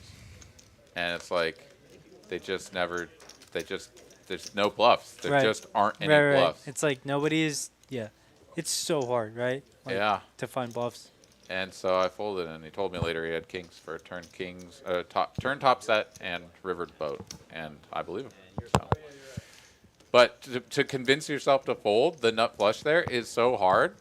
Like I knew that I should do it, I did it, but it did not come easy. Yeah. I ain't seen everybody do it. I'll do a round of it. I'll do a round of 40s. I would do a round of 40. Ooh, round of 40s being 40s. discussed. All right. Well, that one round is. Be right back and go hop in for a round. Say what? Be right back and go hop in for a round on the table. Yeah, buy-in for 400. You'll have 10 bigs, and no. Minimum buy-in I think is 1K here, maybe even 2. Is it 2K? 1K minimum buy-in. So that'd still be 25 biggies. Yeah. That's pretty good. Jump in the mix, bro. Widow's gonna raise it up. Jack 5 suited in the small blind. Did that really happen? I don't know. Yes, it did. Jay win and on gonna make the call. Checks all the way around on the flop. Checks through. Getting a little loosey-goosey last few hands of the night. 3 checks. Ace high still best here for on. Actually, And then just And he tries to bet before Jwin has an opportunity to do anything, and gonna that's get just 2 going to win snap the folds, pot. I imagine. C6 bets 110 and both Sorry, I mumbled them. Sorry. Jwin folds before just to make a point of fucking the hand up even worse. I love it.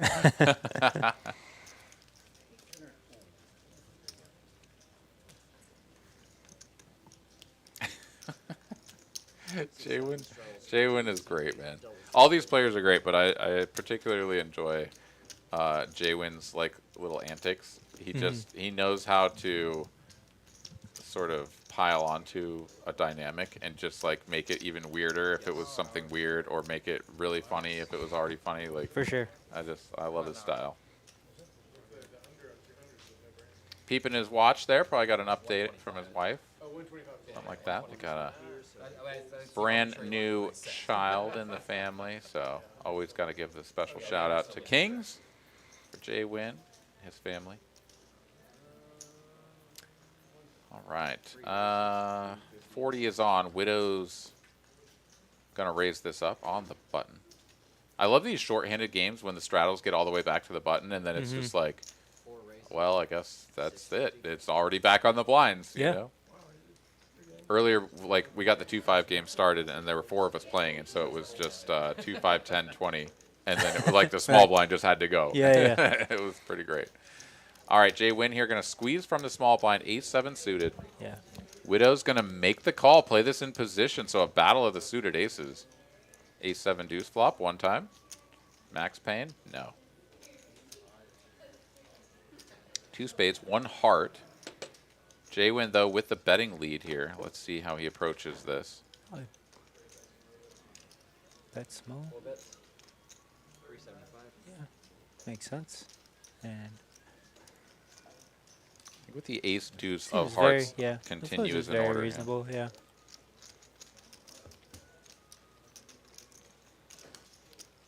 Four of spades now. Tricky spot to continue, but Jwin does pick up additional equity, drawing to a 5 for a straight. Could be a spot where he would take one final stab and then sort of shut it down if he faces resistance, but no, checky. Runs out another spade. 7 is playing at this point, so Jwin will win if we get to showdown. If Jwin checks here, I would really like to see Widow's bet. And I can't imagine Jwin is gonna bet here, right? It doesn't make too much sense. When you shut it down on the turn, instead of just like- betting with your improved equity, Yeah. Jwin was going to win this. Oh, no, Yeah, never mind. He does bet. yeah. He does bet. Yeah. Sorry, Widow's bet's 1.8K. Yeah. I love it. Well done.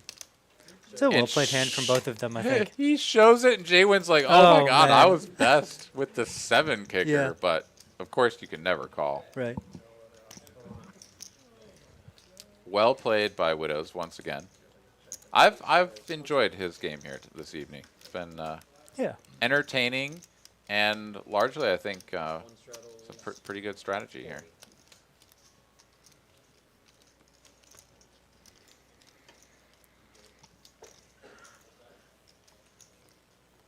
All right, once again, we do have the 40 on. 540, everyone.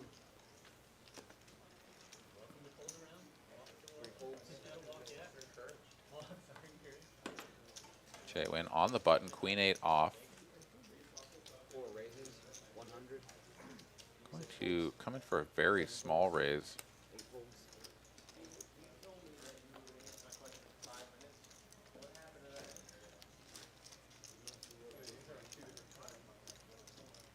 And I think I Jeff's think calling this is gonna be a this, call, yeah. I mean, it's 2.5x. Like, yeah, your hand kind of blows, but you can't really fold. Yeah.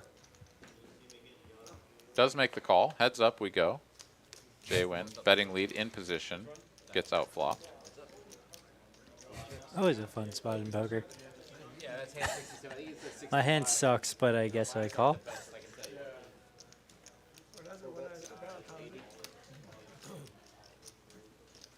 Yeah, that's 65. So it's 2 hands behind. All right, check bet and a call. Jwin picks up a few more outs. But Jeff is going to donk at this now? This is a curious pretty play. weird.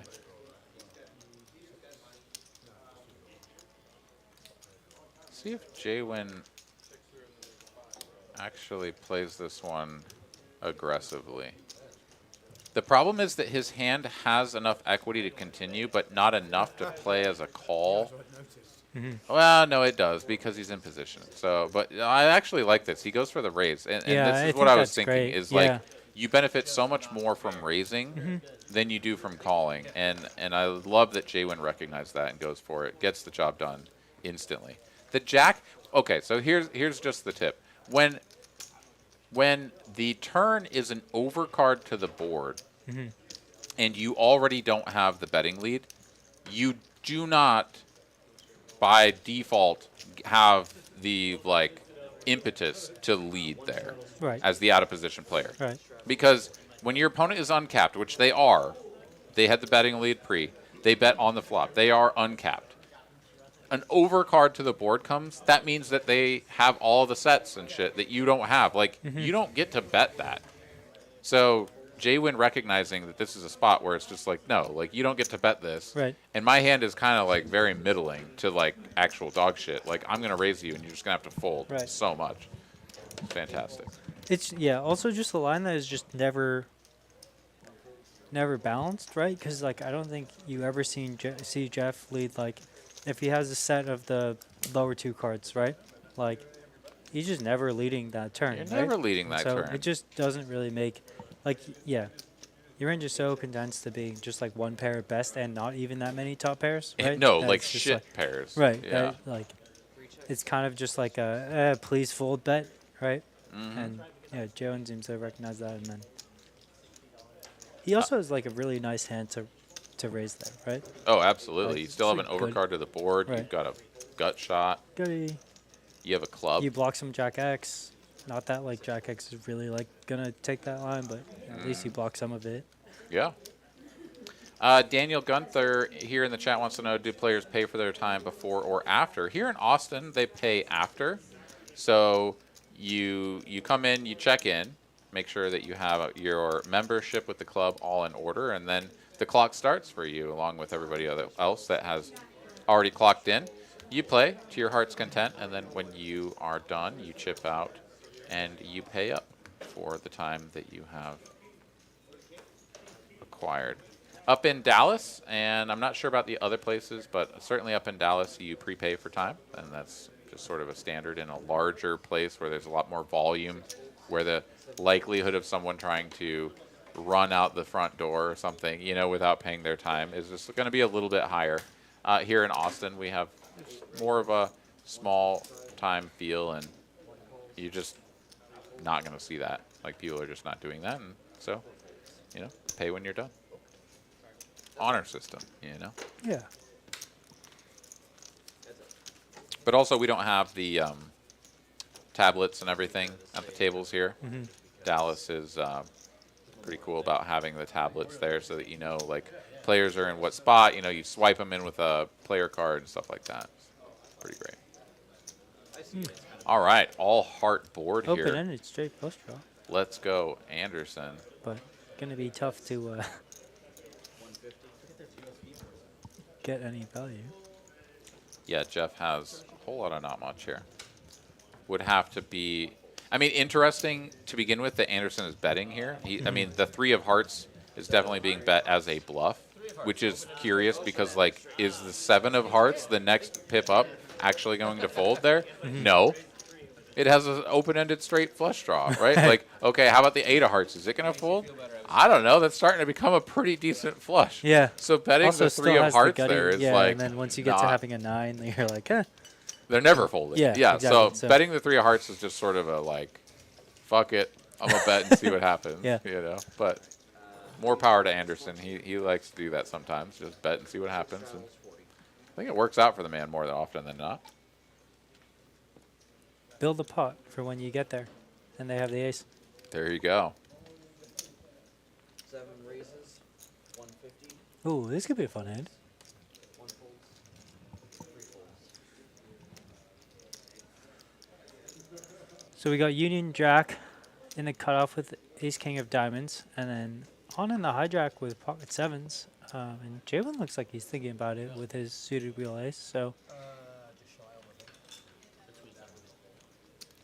Yeah, definitely a candidate here to come in for that. Yeah, it looks like he's going to.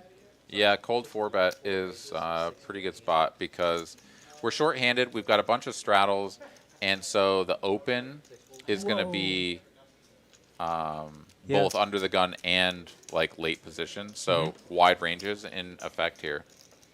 Raise to 650. Union Jack here, though, with a fantastic hand to play in position. Ace King going to play as a flat here almost always. Yeah. If you really think that your opponent is up to, you know, some ridiculous shit and is going to pile a bunch of money in, you know, way behind, you could think about going for a small, like, min-click raise again. But even then, you'd much rather your opponent have the ace-queen, the ace-jack, the ace-10, king-queen, king-jack, the things that you just completely dominate. Of course, on this board, you didn't want them to have any of that. But king on the turn will erase some of those fears for you. Thought it was a spade at first. That would have been fun.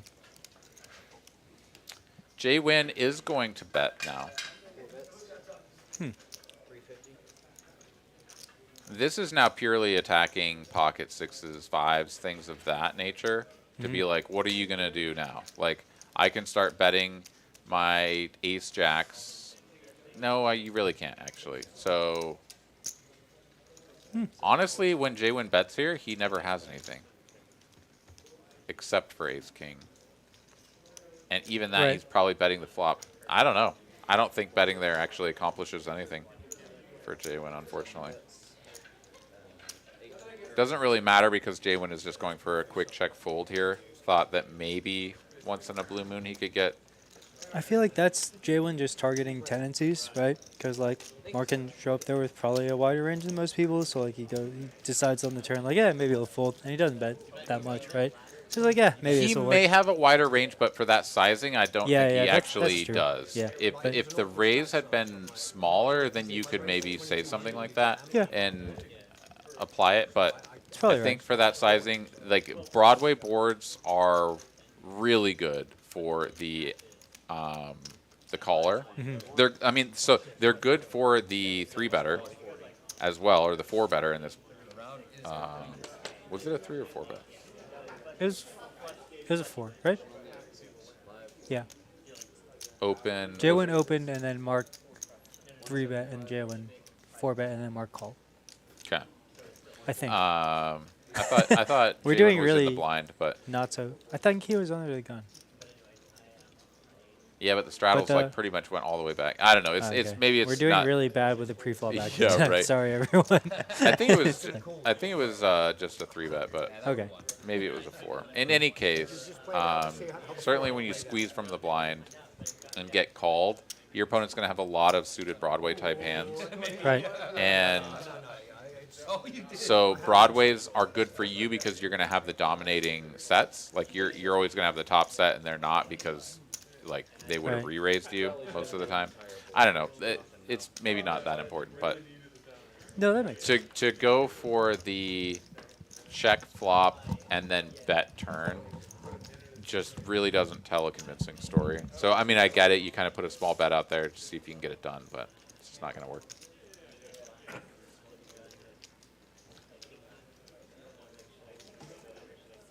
The persistence of these bots is quite entertaining.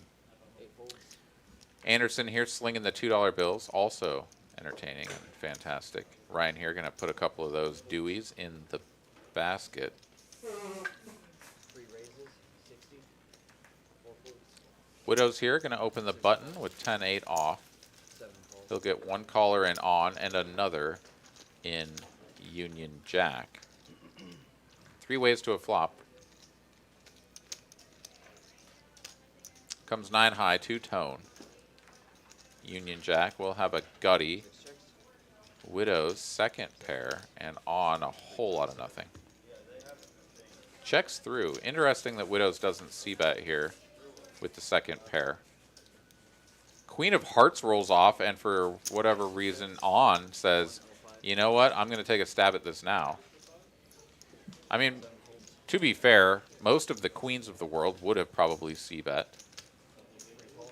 on the flop. Widow's, though, going to go for the check call. Happy to do so against a splashy opponent with the pair and the gutty. Comes another 9, brings in the front door spades, and on, true to form, is just going to blast at this again. 200 and some amount. 225. Eights may be a call, but Widows disagrees. He's going to fold that pretty quickly. Thank you, sir. And I mean, yeah, sometimes on is just going to get away with stuff like this because, like, you just have to let him. I mean, the fact that he's going to do this with ace deuce is kind of wild, but at the same time, if you just nut up and call down with all kinds of stuff, you're going to get punished every once in a while. I don't know. Maybe I would have thought about it a little bit more or something, but who knows? It's just a tricky spot.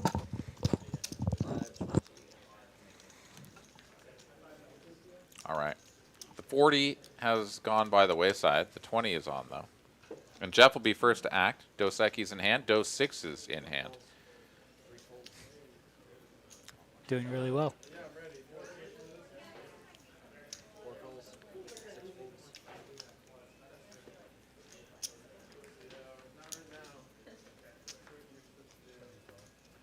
7 raises, 75 amounts.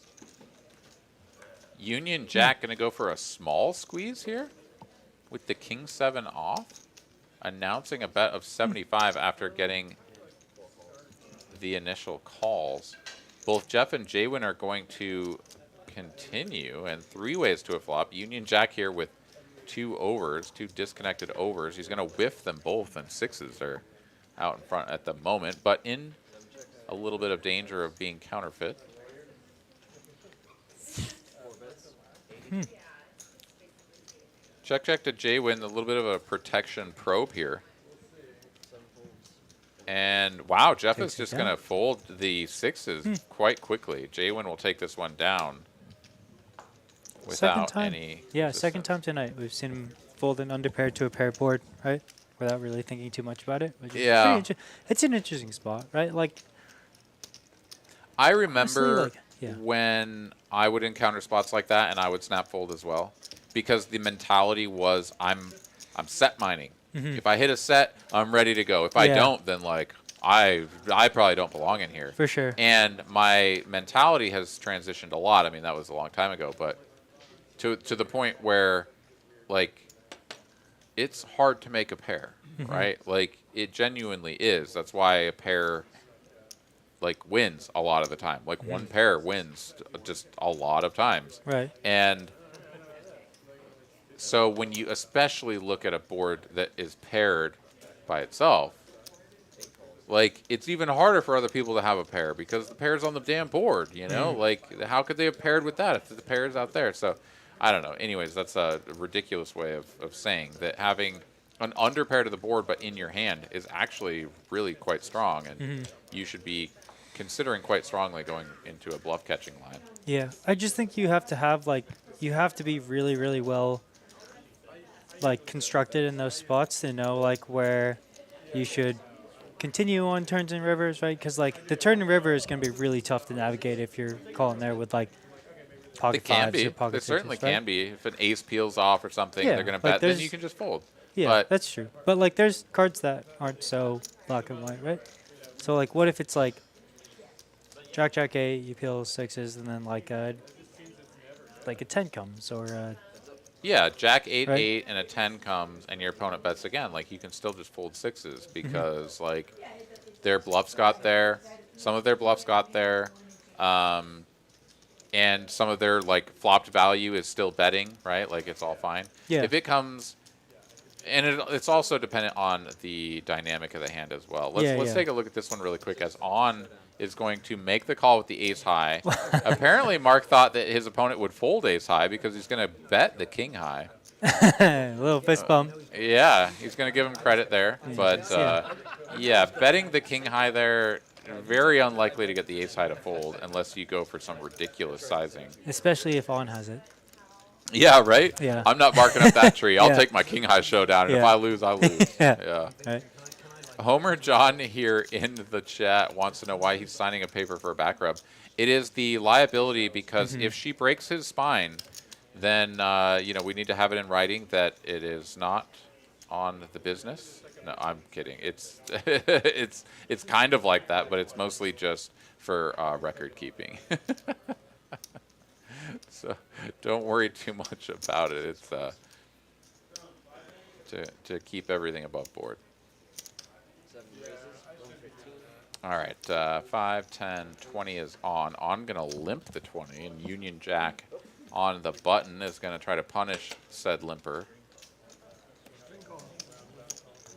But Widow's in one straddle position, going to make the call with the ace-9 suited, and on will come along as well. So 3 ways to a flop.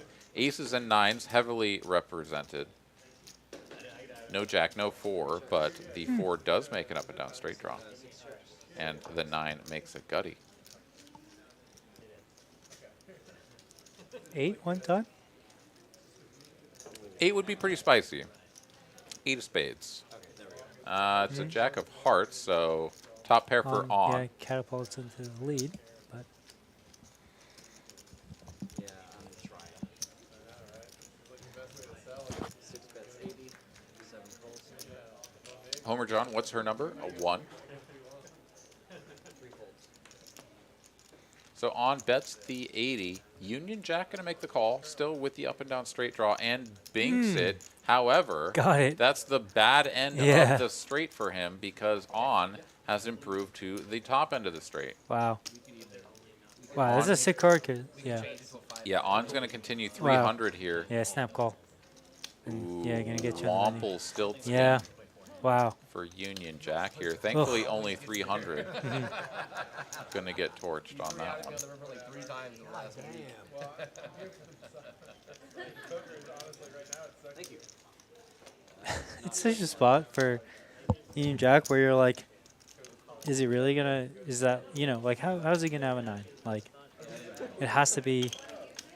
I mean, honestly, That- betting a 9 isn't bad on the turn because you have a gut shot, which is bad. But, like, if you just have some random 9, your hand probably sucks already. So, like, bluffing with it That's true. actually makes Right. a lot of sense. Yeah, that's true. Which for sure. can be one of these spots where, like, calling with a 4 is really bad because you don't, like, half of the outs that improve your hand are actually no good. Right. But he had an ace high to go with it. He had the ace of hearts. So if backdoor hearts came in and his opponent bet something that looked weak, he could always try to punk him. You know, hit him with the old dry guy, but that's a PLO thing. But having the naked ace, you know. Yeah, yeah.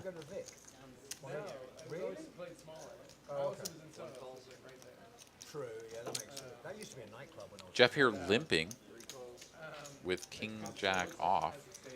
I'm definitely going to raise that if I'm in the small blind and folds to me, but it's going to allow his opponents to come on in.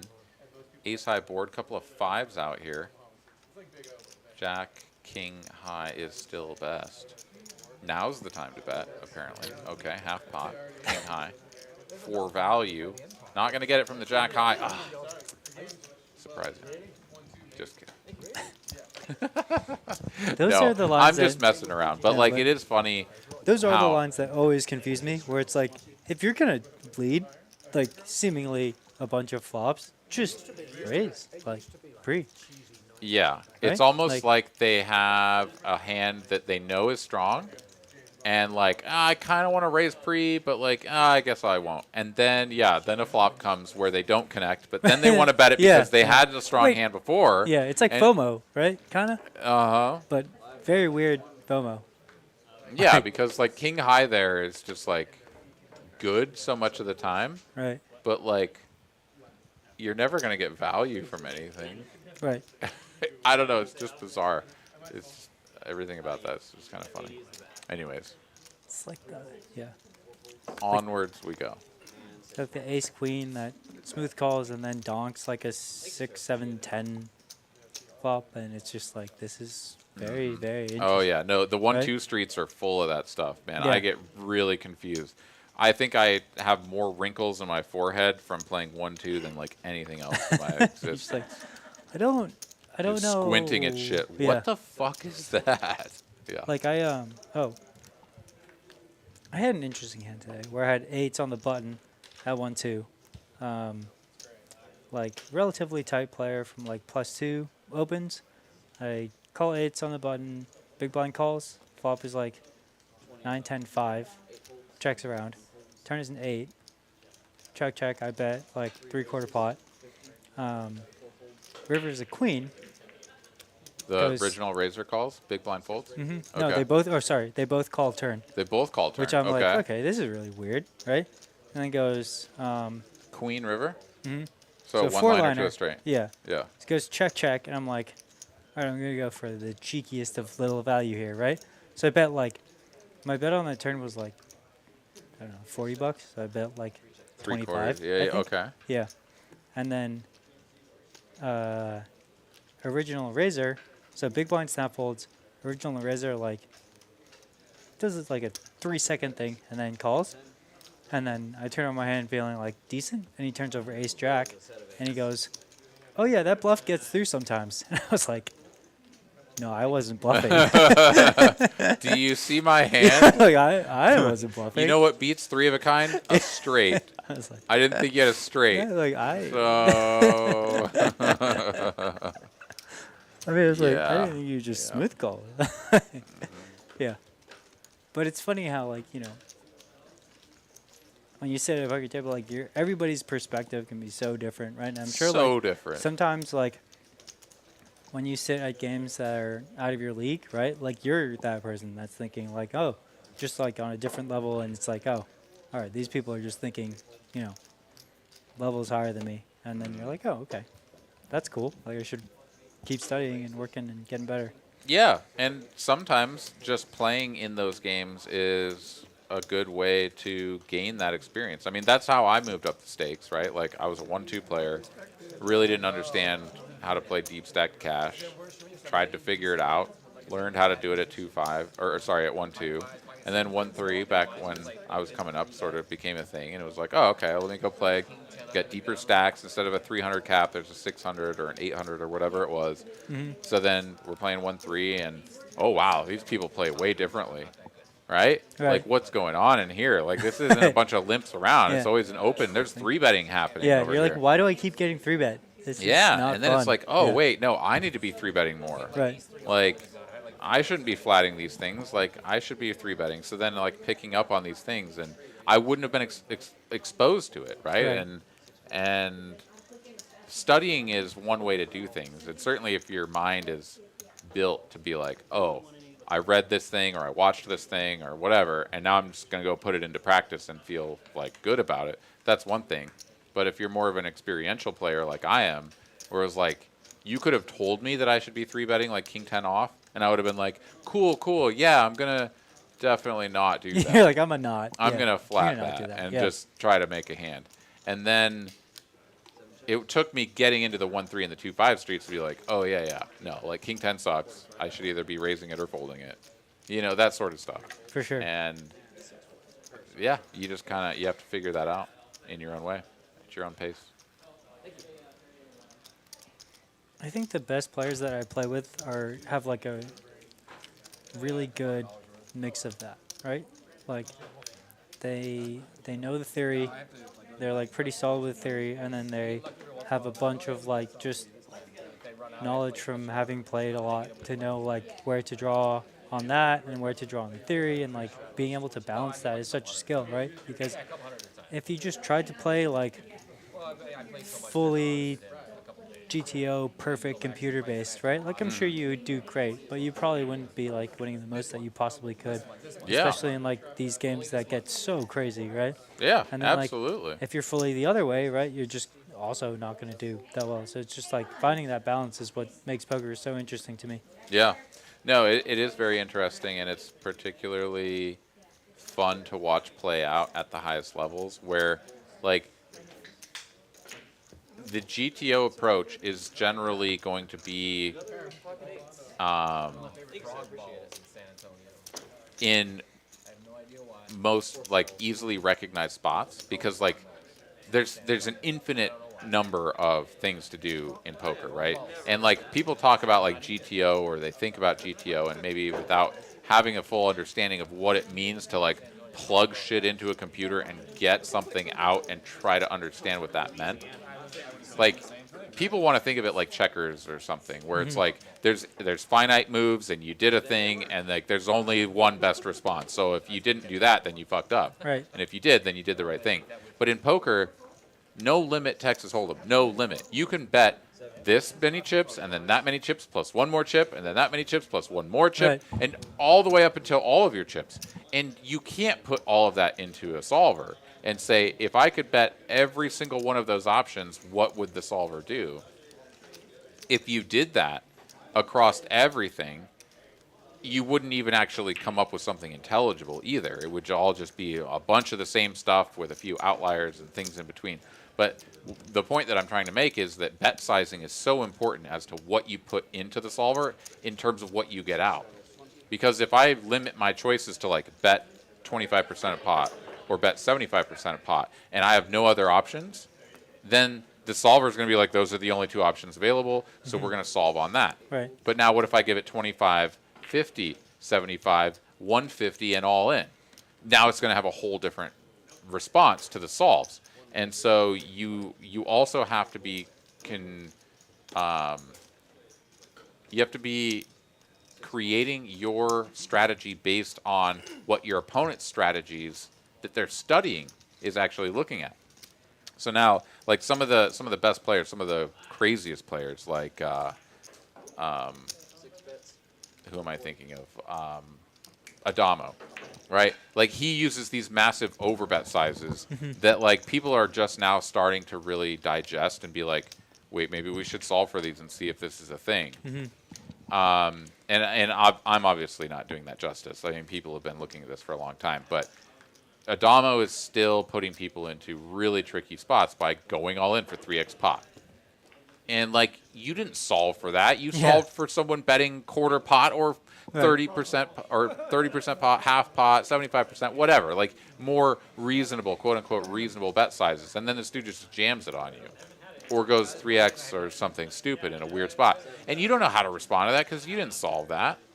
So being able to recognize what your opponents are studying and where their strengths are, and then just picking a different spot where, like, I've studied this, like, what if I just hit them with this? Then they're going to have to defend over here. But if they don't know how to defend, then they're going to either under-defend or over-defend, and I can fuck them up in that spot. And so there's still a lot of gamesmanship happening in poker. It's just happening at the highest levels, focused in these parts of the game tree that people haven't really looked at. At least that's my perspective of watching people like Adamo. Yeah, I feel like that's people. totally right? Because like pre-flop is like, you know, generally if you do a good job studying pre-flop, right, you're gonna have like a very like, you know, you're not gonna be so far off, right? Like, you're gonna be making huge mistakes especially if you're playing tourneys at like, let's say you're playing tourneys at 30 big blinds deep, right?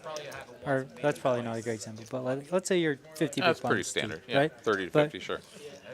give yourself a little more wiggle room to do things, right? So like if you're 50 big blinds deep, right, if you're like, you know, serious, you're probably not making huge mistakes pre-flop, right? But then like as you get further and further down the road, right, during the hand, In a hand, like down flop, the game turn, tree, right? whatever. Okay. Like that's where, like you're saying, right, Don was able to really just like pounce, and he's like, I know that this is gonna make the field in general make these big mistakes where like I have this huge long-term edge, right? And, like, that's why he's such a crusher. It's like very cool, right? Yeah. But you have to be like,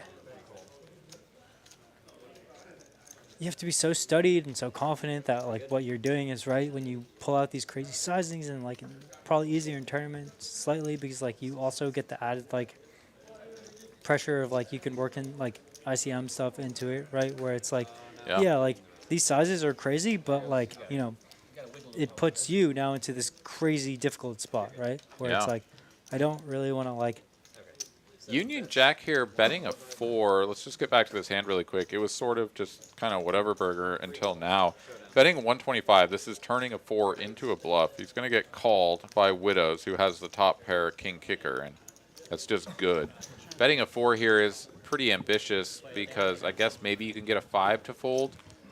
But like, I don't know, a 6 and an 8, they're going to have a lot of cards that are also sort of connecting to this board. Kind of tricky to come up with a good hand combo that you're trying to get to just lay down. to this small sizing on the end, but doesn't work out. Widows once again shows us that he's got the moves at the right time, makes the call, ships the pop. Yeah, he's been playing great. Yeah, I think so. No, Widows has been very enjoyable to watch him play.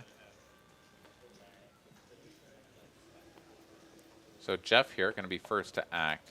Queen Dewey is no Queen 4, so straight into the muck it goes. 6 raises. On has suited cards, so he's going to raise. Min click plus a chip. 7 Ooh. raises. And Union Jack going to give him the business. For the love of the game, 7 deuce. Back at it. I love this.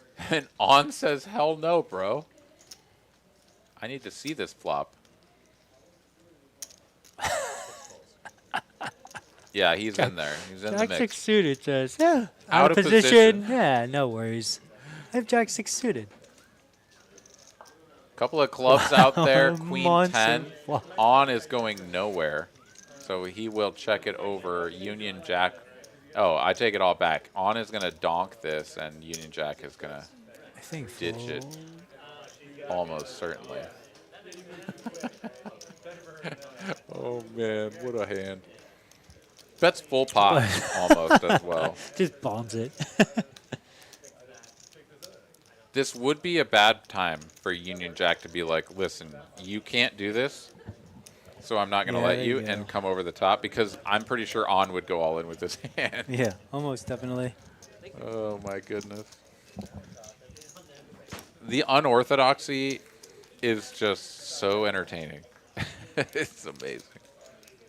Didn't even think about it. Jack 6 in. Get in there. All right. Betting for value. Didn't even know it.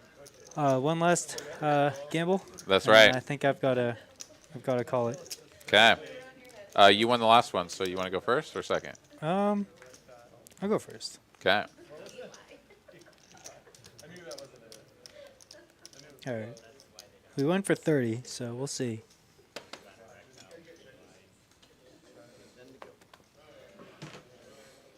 $52 right down the middle. Let's see if I can squeak one out here. Got in right before our Sanctuary and Jedi Master Ted. Ooh, we got him. Oh my God. Got him. Ooh, All right. the next roll would have been fine too, but that one wouldn't have. Jedi Master Ted coming in with the 50. Wow. What a Yeah. cooler. And we end the night. Serious cooler. All right, $20 for me. Yep. Big fan. All right, Aaron. That was fun. I've got to head out. Thanks All for right. having me. Sounds good, man. Appreciate Take it. care. Yeah. Happy to have you in. We'll do it again soon. Thanks, dude. 3 bets. All right, Jeff here with a couple of queens finds the nut worst flop, an ace and a king out there, but he's going to bet small to continue. And Widows here may be looking to repeat the royal flush in spades, so he's going to peel one off. Comes a 9 of diamonds, though. I will. All right, later, man.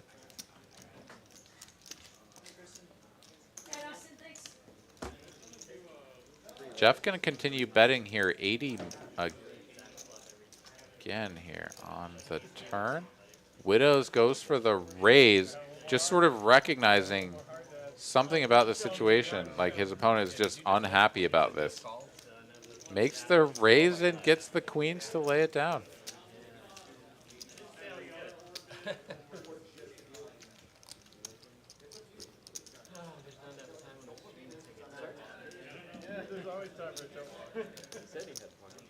All right. Just about 9:45 here Central Time in Austin. So we are going to play for just about another 15 minutes thereabouts. Hand number 95 incoming here. That's correct. Okay. C3 straddle swan. Yeah. Oh, okay, cool. Well, perfect then. All right, the 20 is on. Jay Wynn here, suited Jack 8, not going to come in for an open. He looks like that type. Union Jack, though, on the button. Queen 6 of diamonds, good enough. 1 fold.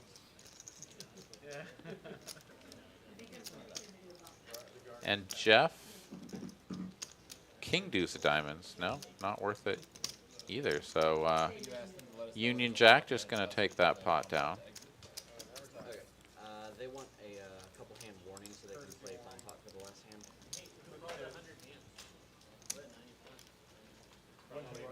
There's still 20 minutes left in the stream. No, that's fine. I just want to make sure we don't miss it. Okay, cool.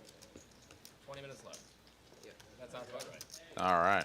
Just heard 20 minutes left. Can I get small and big, please? So we're going to go a little bit past the 10 o'clock hour. And we are going to finish with a PLO bomb pot as well. So we'll know that we're at the end of the straddle, at the end of the show when the bomb pot happens.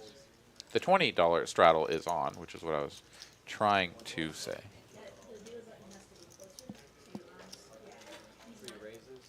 Some Broadway hands clashing here as folds to Jeff in the small blind. He limps. Widow's going to raise it up from the big blind. Not quite a full squeeze, but J-Win going to call. Jeff will come along as well. So a battle of the straddles as it comes 8 high. 1 checks. 3 checks. First player to bet at this may just take this down. 4 checks. J-Win, though, happy to take a free turn card, so he checks back. Hits a king on the turn, improving the top pair. Nobody else has anything to go with this. 225 in the middle, small bet here, 100. Just going to take this down most of the time. Widows could think about continuing to go for a river bluff with the ace of spades, but probably would have c-bet the flop. So all of these things are just going to go right out the window, and Alrighty, guys, that is going to be my time. that hand is over. J-Win going to drag the pot. Ryan going to leave us. We'll get a new dealer for a dealer change bomb pot, double board variety, and we'll get another one here when things do shut down. So bomb pot now, a couple of Holdem hands, and another bomb pot to close things out. Let's take a look at some net earnings here over the course of the evening. See who's up the most. That's going to be Widows up 3.5K. Anderson 1.7. Union Jack up just about 1,000. J-Win stuck the most here, down just about 3K. Taking a look at the V-pips here as well. JC here, who is no longer with us, played a lot of hands and then flamed out. Widows on, both playing just about half of the hands there dealt. J-Win, Union Jack, a little bit lower down, but nobody hugging the Lottie line here of 15% V-pip. Preflop raise, Widows, J-Win, and Union Jack leading the way up in the 20s, on right at the 20% line as well.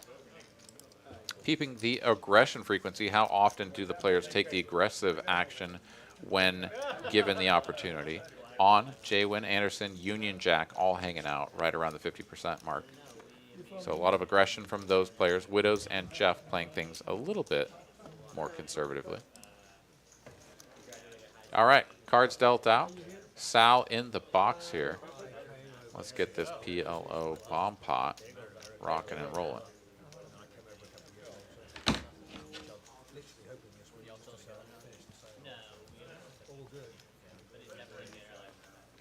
Trevor wants to know, does Chaz still play here? Yeah, no, Chaz comes up from San Antonio to play this game.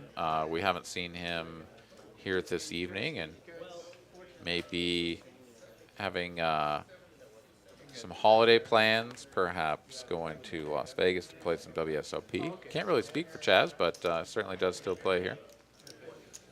Queen 8-5 rainbow flop on top here. Bottom board going to read Jack 10 for rainbow as well. Those cards are not correct. As you can see there, the King of Hearts is not on board, but just a little bit of misread. Okay, Jack of Hearts, 4 clubs, 10 of diamonds, 3 checks, 4. No, stop. Sal communicating that we don't have the correct cards read in. We're going to try to get those updated. Every time he brings the deck closer to the scanner, though, I get a little bit of PTSD.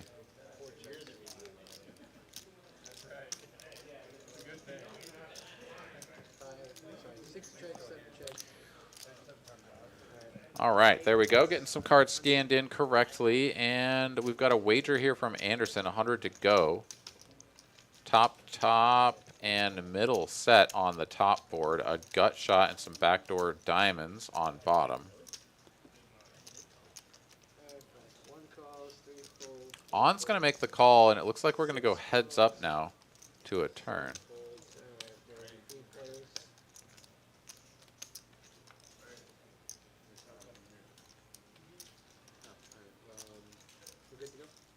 Getting all of the action read in here. There are a lot of hands to scan, a lot of checks and folds and raises and all that such to communicate. Some spades here, peeling off on both turns. On is in the mix with a very bad hand. Jeff in the mix with what was middle set, now going to be tens full of jacks. On is appropriately out of the way now, but set of eights versus tens full. Looking like we're going to chop this up unless we get something like a 10 on top. It's a 9 of spades. Brings in backdoor spades. Anderson here does have the ace of spades, but is really just playing the one board. The bottom board, his hand really doesn't interact well. So he's just going to check it over, and Jeff here with the tens full. He could try to push Anderson out of a chop.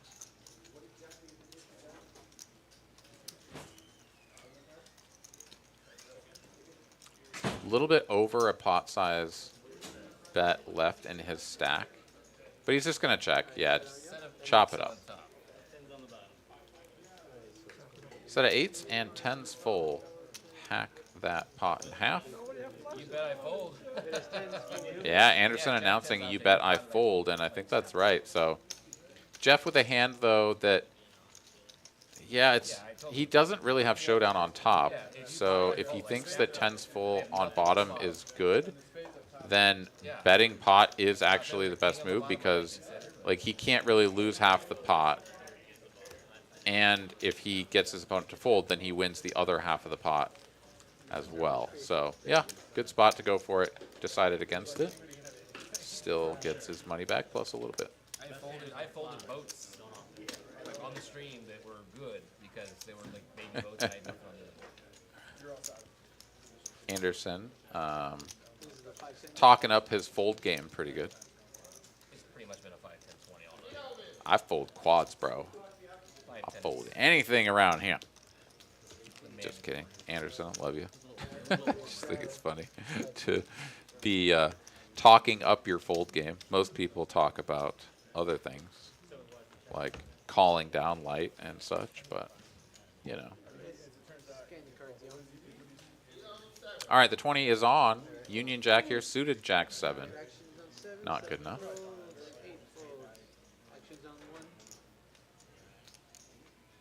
Jeff, though, on the button with a suited queen. That's good enough for a limp, baby. It's going to bring everybody in, and on in the straddle will check. And so 4 ways to a flop for free, just about. Jack 10-5, 2-tone. Diamonds on board. Jay Wynn going to flop bottom 2.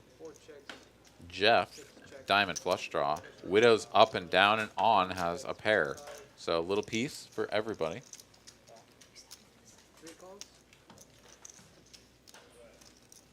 Jeff going to go ahead and bet his queen high diamonds. Widows calls in between, and Jaywin now going to go for the check raise here out of the big blind. And Jeff will continue. Widows here, a little bit of an interesting spot. You're on the bottom end, so if a queen peels off, probably unlikely your opponent has ace-king unless it's specifically ace-king at diamond. So he's going to peel off as well. And there it is, bingo bango, queen of hearts right on the turn. Jeff improves to top pair, but that's actually bad because Widows has the straight. Jaywin still drawing to a boat with his 10s and 5s. Checks all the way around, though, and we're going to get a free river. Does anything change? No. Aces there on the end to bring in the one-liner to Broadway. Widows now, who felt like he was in great shape, now just going to check it and take it down at Showdown. Widow's going to move up over the 12K mark, though. So we take another look at the stacks here. Widow's by far on the biggest stack. J-Win taking another dip there, down below 7K. Union, Jack, Anderson both sitting about the same, shade under 6K. On 3, and Jeff ringing in the short stack on 1.4.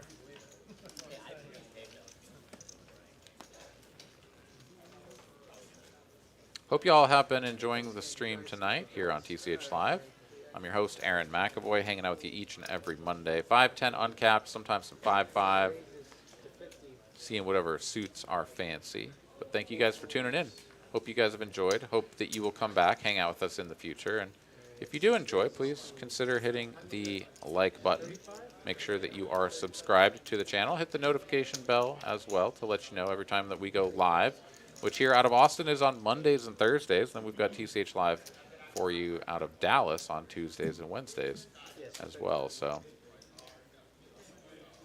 let's keep this party train rolling. On here, Ace Jack in a dominating position against Widows. Jack 10. Jack high board, the spice we were looking for here towards the end of the evening. Both players with top pair on with the superior kicker and backdoor clubs. On giving him the business. We're not playing 7 deuce, right? He says. Checks it over. Widows bets 200 here, so 2/3 pot size bet. On is going to give him the raise to 500 here. Yeah, Widows here is like, what do you got? You got 2K. I call. All right, pot up to 1,300, stacked pot ratio under 2. It's an 8 of hearts now. Gut shot straight draw here for Widows. On, snap checks it over after check raising the flop. Widows here should just check this back. I get that his opponent can have some clubs and things like that that you can get value from.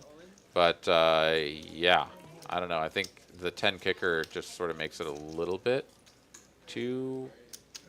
Like, your hand is too good. I don't know. I guess he just goes all in. So if you're going to do anything, then jamming for 1 point whatever pot is the way to go. Gets called, though.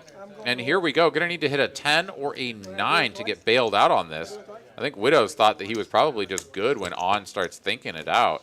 And here we go. 10 or a 9 only, or On is going to double up. 5 of diamonds, no good. On going to pick it up and go to 6K. In the stack. So let's do some math here as Sal is going to have to count down all these red, green, and black chips.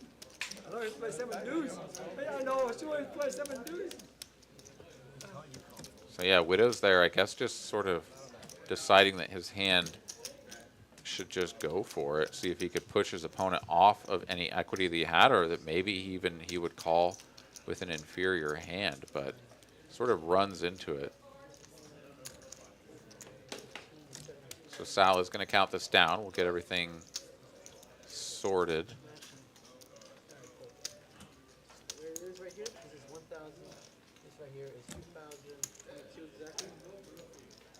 All right, 22 exactly. That math was pretty simple.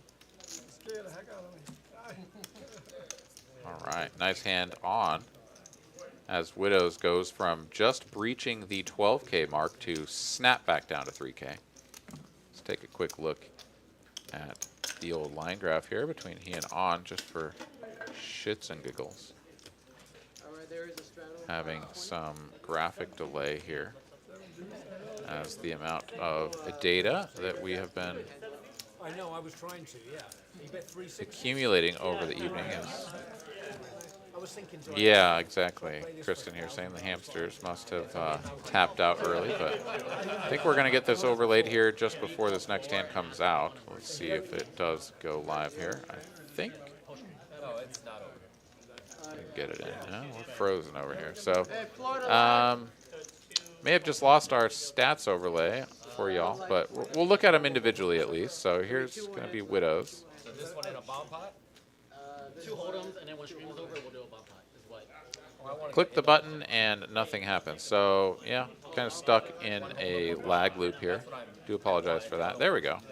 Widow's taking that hit there towards the end. Let's see if we can add on in That's what we want. to overlay his quick jump up, or if that is going to just overload the graph. Holdem hand off to this. 4 folds, 6, 7 folds. Widow's here going to raise the 8-4 suited. A whole bunch of rags out there, so I don't really see anybody continuing. Yeah, I'm just, oh, there we go. We got the pop up there, but now since they sort of happened in tandem, it just kind of merged together there. But we gave it the old college try. I'm like, is he going to call it? He's overbet. All right, Anderson needed to see a flop, but after he did not connect with 6-7, Widow's just going to go ahead and c-bet and take it down. All right, last hand incoming, going to be a $25 PLO double board bomb pot to shut things down. Once again, thank you guys for tuning in. Really appreciate y'all hanging out with us here on a Monday evening. I am your host, Aaron McAvoy, as always, and Austin Lim hanging out with me for about 3/4 of the broadcast here tonight. Good to see him. Haven't hung out with my man Austin in a little while, so that was nice. And What if we made it a different game? WSOP starting this weekend. Gonna have to go test my metal out there, see if I can win a bracelet. Well, we'll have 4. Haven't quite picked my travel dates yet, but we'll get that sorted out here pretty soon. Jorge here in the chat wants to know, how can I participate in a live table? Well, what you can do is you can look under the description on YouTube. There should be a link there to the sign up page where you can fill out your information, tell us who you are, where you're from, when you're going to be here, and what game you'd like to play, and we'll do our best to fit you in.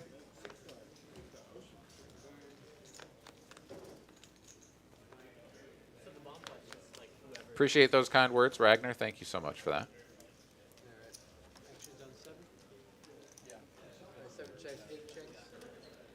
All right, so let's get all these Omaha hands scanned in. 4 cards a player.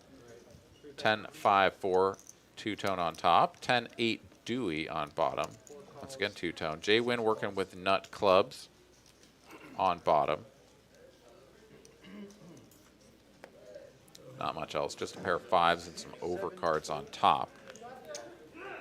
But he is going to make the call after Widows opens with the Ace-Jack-4 deuce. Interesting play there.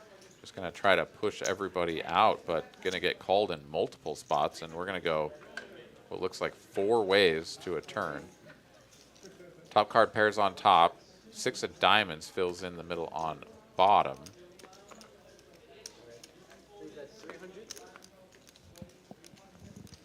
So 10s and 6s here for Jeff on bottom. Trip 10s on top. And an open-ender with a bad heart flush draw. Jeff here with the best hand of the ones that we can see here. Widows, though, still the one with his foot on the gas and on with a really not good hand is going to continue. Turned spades on top and a up and down. I mean, it's sort of, it's a wrap on bottom, but it's just not much to go with. He is going to hit the straight, but it also brings in the clubs. Jaywin is gone, so nobody has the clubs anymore. So on is actually going to improve to the queen high straight on bottom, which will be good. An 8 on the end changes nothing on top either. So trip 10s with a 7 kicker will win the top. Widows is still betting, though, bluffing with his hand into 2 opponents for 800. This is a very aggressive move. The tricky thing here is that if you don't get both opponents to fold, like, you're just not going to win a pot. Like, you're not going to win a half because your hand is aids. Like, you have a 4 and a 2. That's what you're working with. So you need both opponents to fold. And then PLO bomb pots, that is a tall order, especially with On being one of those players. He is not going to fold, so he calls. you're immediately dead. And Jeff now trying to figure out if he wants to get in here. Oh, he actually has a straight on top. I take this all back. The trip 10s with a 7 is not what he's playing. He's playing the straight to the 8. And having the 10 in hand actually helps him block some of the full houses. So Jeff, I think, should be finding the call here. It feels bad because you don't really have anything on the other board. You're playing 10s and deuces, and you're just like never going to win that. But blocking the top full house on top is, I think, good enough to make this call. Let's see if he agrees. Glad you appreciate that, Ragnar. Oh, he's going to let it go, and On is going to scoop this. Widows is going to be like, yeah, I don't really have anything. I have bottom pair. Is that good? And On's like, no, I have stuff that isn't bottom pair, and I win all of the chips. You got to give credit to Widows, though, for having the heart to go for it here.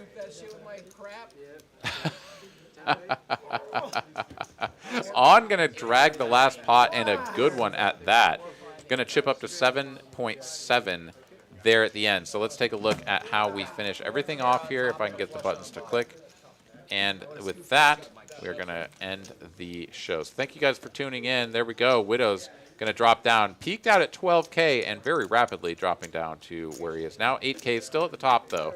On, J-Win, Union Jack, Anderson, all rounding out the middle stacks, and Jeff going to finish on just under 1,000. Once again, thank you guys so much for tuning in. We appreciate your hanging out with us, and we'll see you again here next time. For myself and the staff here at TCH Austin, we'll see you next time. Good night, everybody.